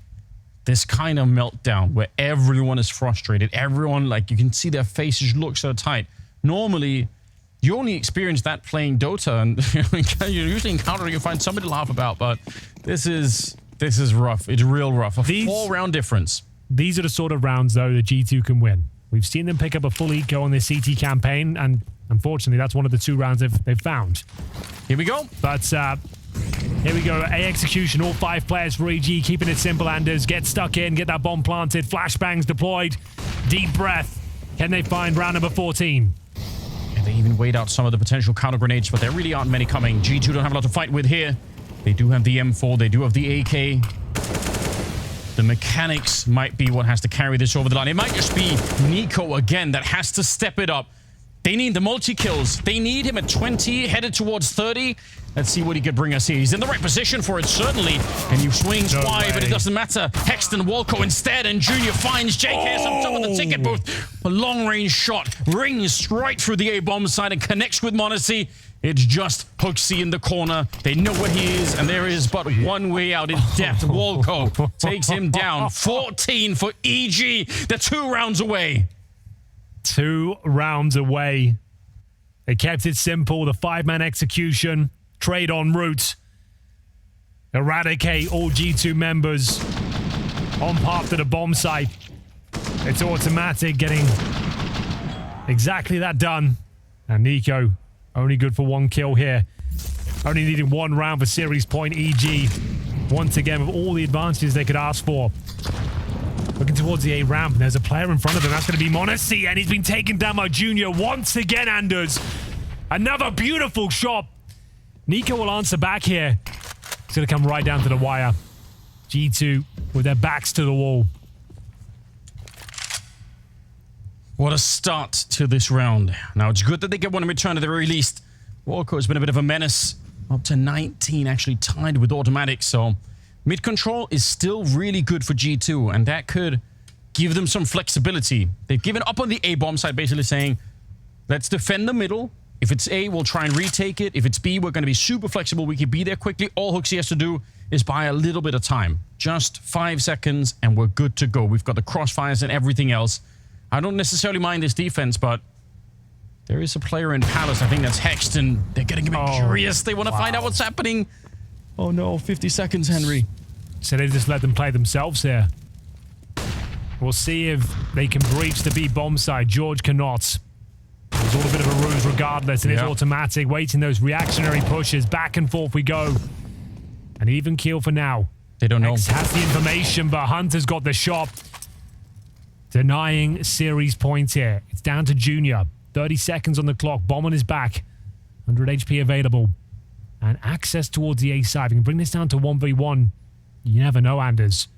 If he walks the whole way and he checks the perfect spot, he still has time. But if he has to look more than this, it's going to be too late. I think this is the wrong move. Yeah. Nothing he can do Unfortunately now, maybe with the jump, but he has no idea where to look for him. And he's going to get peaked. Hunter with an amazing triple, especially the second one. I have no idea how he knew that Hex was coming in from the Palace. I don't think Hex had really made any noise close enough. He'd got no kills. That is so clean. Was the perfect setup for EG there. Sure, they lost that pick, but knowing they had a flanking Hex coming through, and it was unfortunate there. They had all the advantages, trying to flash George in. If he traded out equally in towards B, it'd be a very different round, but Hunter positioning perfectly. Still a lot of work to be done, though. 14-10, money available here for EG. And will we see any aggression from the CT side? Here we've got JKS exploring his options towards the A ramp, joined by m0NESY once again, and he's been having a rough time up against Junior. Yes. You know what? I guarantee the second that Hex dies, in his brain, he's telling himself, why didn't I just wait inside of A? Yeah. If he's back... I mean, obviously, it's very easy to look back. I'm not trying to do any kind of backseat Counter-Strike for him, but it's just... I bet he knew if I just waited, Hunter would have run right into my arms. Tricky round. A sign of life for G2. They need it so badly. They almost threw that round away. So, flashes to gain access towards middle. They'll actually be heading back towards A, though. Just trying to remove some CT vision. Around 10 seconds while they coordinate themselves to an A execution, but the CTs are not allowing them to have the space. They'll be active here at the A ramp, and there's going to have to be a fight. Walco, once again, has absolutely destroyed them, Anders. That is sick! As he gets the hat-trick as well. My God! How has he done that? 3 kills in the round. Series point guaranteed. And HooXi and Hunter, there's nothing they can do about it. They have to just sit back and wait. As round number 25 comes crashing down around them. It looked like the perfect response. The push in towards the execution. But Walco, once again... The one-man army prevails. Ran through 3 superstar players like it was nothing to get EG to 15. This is disturbing. He's finding a 4th. He just keeps hunting. He's up to 23. HooXi, there's nothing he could have done. As soon as that double kill happens at the A-ramp, it is 95% over. And the next kill, that's 100. You're there. Bro, they've got $2,400 per player next round. They have 0 right now. There is almost a guarantee that G2 will be knocked out of the tournament by EG in the follow-up round here. They're saving an MP9 in the hands of HooXi. That's all they're saving. I really think it's worth zooming out a little bit here, because a question people are going to be asking, Henry, is how did Anders know to pick Anders EG? did predict EG were going to win the series. How did he know? He's done it again. Well, to be fair, it's the most dangerous scoreline in the world, for EG at least. 15-10. Yeah, they couldn't put it to bed against NIP. You're probably never... this is probably where EG actually, on our end, will be the most nervous. Yeah. Because you have this... You've almost closed the lid on this game, but every mistake now will feel like it has such a huge impact. You'll feel it. If you were going to close it out, Anders, this would be the round to do it. Scouts, MP9s, FAMASes, and Walco with balls of steel will leave the Palace position, unfortunately, to his certain death. I like the idea. Sure. I like the audacity of it. That's the kind of play you make when you've had the rounds that he's had. It's hard to question, but yeah, it backfires this time, and it gives over the AK to JKS. Oh, 5 okay. chances. Huge call to make from Walco. Like, the round that they're financially broken is for the map. Like, I respect the hell out of it. Absolutely. But in hindsight, it's like, okay, well, that's potentially squandered the opportunity. It's probably one of those plays that will always be judged in hindsight as well, right? If it had worked, we would have said, well, then, he's just got their number. He knows everything. Look at this from HooXi. I do like this. This is another call that's probably very hard to make, because if you get one tapped at someone waiting in the corner, you feel like you've given the round back. But now instead, you've taken it from being a pretty decent round to being almost certainly a 1 round. Look at the stack they have at the A-bomb side because of HooXi's position. This is really, really important. And again, not necessarily easy to make this call. Now, he's not going to go middle to backstab them. He's taking the long way around. So there is a way that this could still screw up, although with that kill from Nico, I might have to retract that a little bit. The spray is good on the second one. Automatic goes down, and George actually trying to see if he can fight his way back, and Nico should not having any of it. Will take down a 3rd player, and Junior is up here. They might know. Okay, Anders. Well, that is the nightmare scenario. The beginning of the end, potentially, as the round that was the most compelling, the easiest you could ask for in terms of what you're up against. MP9s, FAMASes, Scouts, and a single Nico M4. This is how it all kicks off. Open up the door of opportunity, and it gets slammed in their face. These particular the little sequence here for Nico, I don't think really, it's not exactly it. But there's a kind of Nico game that we've all seen before, where it looks like at some point he just has decided to win. Yeah. He just will win, and he will win every fight. I would love to see that right now, because it is so sick, and he is one of maybe 2 or 3 players ever to touch the game, maybe 4, that can get into that mode, that can really just say, I'm willing this into it. I'm just manifesting it in front of me. Those kills weren't it, but watch out for it because it's really rare and it's a delight to see. Maybe we'll get the treat for it. He's got about 4 more rounds, so try and see if he can get into the swing of things. He's got 17 kills, which by his standard is probably a little bit low. It could all end here still. Bear in mind, it's still a 5-on-5. It's just in the manner of the way the previous round went down with NiKo getting 4 very convincing kills. It does provide a sobering moment. You're like, all right, yeah, NiKo is up against them, and he's pretty difficult to remove from the equation. As we can see, G2, this is more like it. These are the sort of rounds we expected. I think you're exactly Where has this right. been? Yeah, there are so many CT rounds on Mirage that are exactly like this. You get a bit of a crossfire in the middle, you kill one in underpass, you kill one at top mid, and then it should be all good. Volko, don't challenge him more than this. It's not really necessary. Still got the 2-on-4. You don't need to do this. And there's still 30 seconds. If you keep doing it, the bomb is at the A ramp. There is a way back into the round, even if it's very unlikely. Yeah, I appreciate this. Fall back. Yeah, don't even give him the opportunity to find a frag. Hunter should deal with him. They get Maybe bomb plant. not. They get the bomb plant. They think it's B. Look at it. They're rotating a little bit away. George now making a couple of footsteps. And I think if he gets peeked now, it might be over. NiKo running for it. He knows. But the bomb does get planted. A 1 versus 3 for Volko. Surely there is no way in hell, Henry, that he can do this. You would think so. But it's the sort of round that G2 would lose at the same time. Yes, it is. HooXi's going to be free. That's 1 down. 3 more to go. They're out there. A click, and it's so close. It's so scary. NiKo is there to save the day. He finds the third one. Oh, wow. It doesn't get much closer than that. Volko. Amazing effort there, my friend. You can see a sigh of relief from G2. 1 bullet separated them from elimination of the tournament there, and a round that shouldn't have even been close. Frag by frag, Volko makes it uncomfortable. A great shot to deny the initial defuse there, but NiKo, of course, the hero of the day. What a play that would have been to close things out here, to eradicate G2 out of the tournament here, send them to the showdown. 3 rounds required now, and a tactical timeout for now, as the money is in a pretty compromised spot. Unfortunately, EG probably have to take the eco here. Imagine Much else to be said. Imagine what it does for EG's mental game, feeling like they can win this every single round. Even the ones that are basically lost, they look close. And on the opposite side of that coin for G2, just the feeling that nothing is easy. That was a 2, actually I think it was a 5 versus 2 that turned into a 1 versus 1. They almost threw it away. Yeah. Volko as well, by the way. I think he had 105 ADR. God damn. Like, that is sick, considering we're so many rounds deep. Speaking of which, that's not bad either. NiKo doesn't see anyone. Doesn't need We'll get a double frag and significant damage towards Hext as well. So 15-13, that's locked in. We can agree on that. Yeah, this is smooth sailing. But I would say probably not a round that EG cares so much about. You kind of expect this to happen. Would have been fun with a couple of kills in a bomb plant, but they're going to be okay with it. NiKo quickly now up to 22 from the 17 that he had maybe 1 or 2 rounds ago. He's really getting there.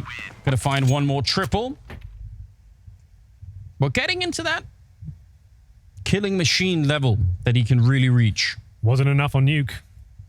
35 wasn't enough on Nuke. 27 on Inferno, 35 on Nuke. Come on. And currently at 23 on Mirage. How much can you ask of one person? He does not deserve to be on the losing team, that's for sure. But they're not the losing team yet. 2 rounds, certainly possible here. The money's starting to recover for EG. We've got the AKs, the AWP, and Volko. MVP of Mirage for sure. What a spectacular showing from the in-game leader. Showing us how it's done. Junior, not bad as well. It's actually curious that they keep fighting where NiKo and m0NESY kind of are. I would think at some point they would want to throw pressure onto Hunter and HooXi over at the B bomb side. Yeah. I've noticed this in the past. There are a lot of teams when they play G2, they actually do try to apply pressure specifically to HooXi. Just trying to see if they can put him out of his comfort zone. Well, is this the round enders? Is this where we say goodbye to G2? In the first round of the knockout bracket. That first kill is going to be a huge tell, isn't it? I can't imagine the headline. I can't imagine the conversation afterwards. What was the team that restructured right after they lost to EG? There was a team, it's a while ago now, but I can't recall. I think it's happened before. I mean, for all I know, it could happen again, because this, again, would definitely be the shock of the tournament and maybe even the shock of the new season here. So a B execution. Not a very compelling one. They haven't really done much elsewhere on the map. They're going to test them. They're going to test Hunter and Hooksy. There is a crossfire setup, and flashbang to slow them down. 30 seconds. Molotov to give the game away. They know that it's coming. Smoke on top of m0NESY. Is he going to be able to get a shot? Not quite. They're relocating now. They're getting to it. 22 seconds. The jump down is there. And the openings, it's actually a team kill onto Hex. It's not exactly ideal. Junior and George, and maybe only Junior with any health, but they're going to get the shot on m0NESY. Somehow, someway, it's back into a 2 versus 2. Boosting on the side as well, Anders. That's a cheeky little play. You are right. Do you read it? How panicked are you? Do you see it coming? Oh, it's a shoulder, but it's Nico. He's determined. Might as well stay up there now. You got 8 HP. Just hope they don't check it. Yeah, but that kill is so quick. It's a long time before that bomb goes up. I don't think they're going to be slow enough here. Nico and JKS, they should be able to crunch him in. He needs a straight headshot. He finds Nico out in the open. There's one, and he reads it. He knows. George, he's going to go down. JKS to the rescue. It's close, but we will go all 30 rounds. We certainly will. G2 holding on by the skin of their teeth for 1 versus 1. JKS holds his nerve. Round 30 is upon us. The bomb goes down. 4 rounds in a row. 4th stage loss bonus. And the boosted George as well. It could have been enough. Yeah. It could have been a glorious play. I wanted to see whether he'd just have the mental fortitude just to stay up there. Junior frustrated, knowing if he kills that one player on short, it's over. They win. He doesn't quite connect. And the opening frag this time in favor of m0NESY. Walco will be dropped. Headshot to take him down with the AWP. Overkill for m0NESY. JKS is there. This looks like it's going to be overtime. They've already got the openings here. I'm not sure EG can bring this round back. Devastating grenades that landed on up at the palace as well. And they've been slowed down and shut down on this one. I think the only way this goes south right now for G2 is if they lose their grip and start to push like they did it earlier in the 2-on-5. This time, surely there has to be some discipline on the G2 side. Time will tell, Anders. But it looks like they've done enough. Bear in mind is that 15-10 scoreline once again that's coming back to haunt EG. Currently in a 5 versus 3. You're right. Low HP pretty much across the board here. They've given up 5 rounds in a row. If what looks like an irreparable situation falls against them. Smoking towards connector. Not really sure what that can do, though. They'll enter the A-bomb side, but m0NESY is there, ready and waiting. They would need something divine at this point. m0NESY's got the perfect position for it. Junior, he doesn't know if he's supposed to be slow crouching it, if he's supposed to be wide, so he has no idea what that position is. And depending on how m0NESY's holding the angle, one or the other will get him killed. Nice little flick there from Hooksy. Hex is going to be going down, and George in a 1 versus 5, so overtime is absolutely confirmed. G2, they get to live on. Now, is it more pain, or will it actually be a turnaround here? Can they find a victory at the end to survive? EG, we're gonna find out in the overtime. This is a scary game for them. I can't believe that we're seeing this. Well, I think it's all been reset now. G2 should be winning at this stage. This was EG's series to give up with the 15-10 scoreline that they should be putting it to bed. Had plenty of opportunity to do so, and if you don't convert that against a team like G2, then it's probably over. It's not looking good for them, and EG know it as well. They'll take a tactical timeout before overtime begins here. So it's Nico posting 24 frags to close out regulation there. 5 in a row for G2. As we find the reset here, they'll remain on the CT side. Just a note, we have $12,500 per player. So on the CT side, you can bring out the double orb setups, which I can confirm G2 are going to be bringing in the first gun round here because it makes sense. Like I said, Hooksy, normally towards B, can be considered a weakness. If you've got the finances to go for it, enables you to free up an extra player. You have full control of that B bomb side. So I think it's a nice little call, and bad news potentially for EG as we tie it all up once again. First team to 19 to decide the outcome. Who will be going to the showdown? Who will be progressing forward in the knockout bracket? The fact that it's a question is... I don't think anyone was actually expecting it. And yet here we are. It's overtime. First to 19 is what we are looking for. And you're right, that double AWP setup. George dropping very low. I think burning behind the Molotov there. Hunter is nearby, so it's not just HooXi along with the AWP. They've got a little bit of a setup to go for it. Bomb far back, and some mid-control being attempted now for EG. Attempted. We'll see what they can make of it. Walker at the front of the pack right now, trying to breathe through towards that connected position. It's actually Nico that goes down first, peeking from the window. Junior will find him. m0NESY trying to pick up the pieces here if possible. There is plenty of opportunities outside the window, but thinks better of it. Will transition back towards the B bomb site. Bear in mind, it's a double AWP setup here for G2. Retakes will be very difficult. The A bomb site under a bit of scrutiny right now. It's just JKS there alone. Needs some backup. m0NESY will join from CT spawn. HooXi will smoke towards the end of the apartments, suggesting they're going to focus their firepower towards A, but HooXi's in trouble. Yeah, he is. And that smoke lands early enough that EG probably feel quite comfortable waiting it out. They can really do that. And they got automatic in the middle as well. This, I agree, will be a very, very difficult hold if it's possible at all. At least one. Yeah. Oh, it's close. They get past with one, but there we go. HooXi, he follows it up. He's taking down George and Hex both. Maybe there's a way still. 15 seconds. The bomb. How are they going to get planted right now? He's still here. A little bit of Molotov damage, but so far it's looking rock solid for him. HooXi with the triple. He's keeping it alive for them, and they're out of time on that T side. They can't get the bomb down. HooXi, he did what he needed to, and they can't find JKS. What a miracle that was. 3 kills. He missed the first one, but he is back in it. 19 kills overall. That's all that had to be delivered. Couple of kills, deny the plant, stay alive. Can't ask for much more than that. Like we said, the AWP does allow you to have more of this turret setup. And EG scrambling in towards the side. Didn't have the time to work with. HooXi's feeling it now. Needed that. And they'll take the lead after being down 15-10. Tournament life on the line. They have the 1-0 advantage. And 5 players for EG back in towards B. They're trying to punish that HooXi factor, knowing he's got the AWP there. Yeah. This time he doesn't, though. Hands it back over. And it's going to be the same round again, Anders. HooXi this time with the rifle. In itself is really interesting. Yeah, the fact that he has a rifle instead. Let's see if it catches him off guard. Counter flash coming out. He wants to buy a little bit of space, but he is so blind inside of the smoke. George, that deep swing towards the market is absolutely going to catch HooXi. 4 versus 5. It's still a good call for EG. Walking through the smoke there is Nico, and he gets called as well. Walker back at it again. His 28th victim. m0NESY gets 1, but they need a lot more for the retake. The bomb is being planted on the other side, and it is still a 3 versus 4. Although m0NESY is practically dead already. No! There we go. They just pick up the kills like it's nothing. Hexed back here, the only one that can bring it back, and he's got no idea. How is that retake so easy? Well, Hunter has had a very disappointing series, but that is a magnificent round. I didn't see it from his POV, but those frags came out of nowhere. He manifests them out of thin air. And you can see at the Hollow celebration, he knows it's been a rough game for him so far. Let's have a look at those frags. At a round that looked lost, to be honest with you. Yeah. Hunter strikes for the double. m0NESY boosted up, and JKS to close things out. And there we go. 2-0 G2 on the precipice. Oh, good question. All right, well. He's feeling himself. He's well within his rights to do it, obviously. Absolutely. Like, beautiful. I love that. Final round here, Anders. 2-0 G2, looking for the 3-0 conversion.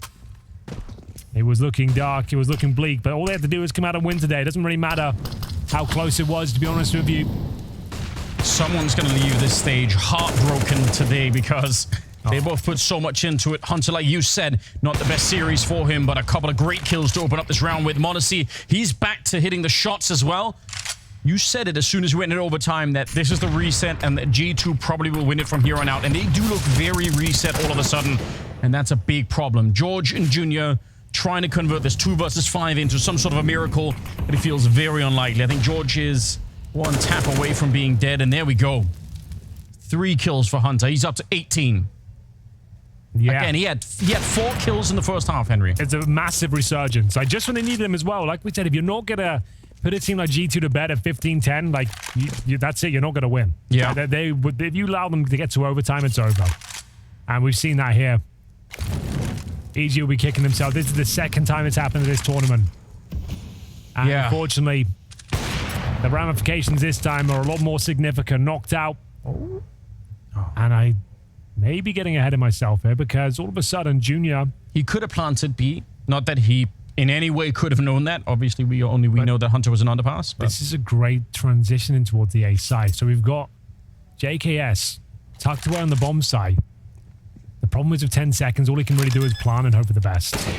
And, well, his best is not good enough as we go 3-0 for G2. See, pretty somber tone. Just want to get that final round here to close things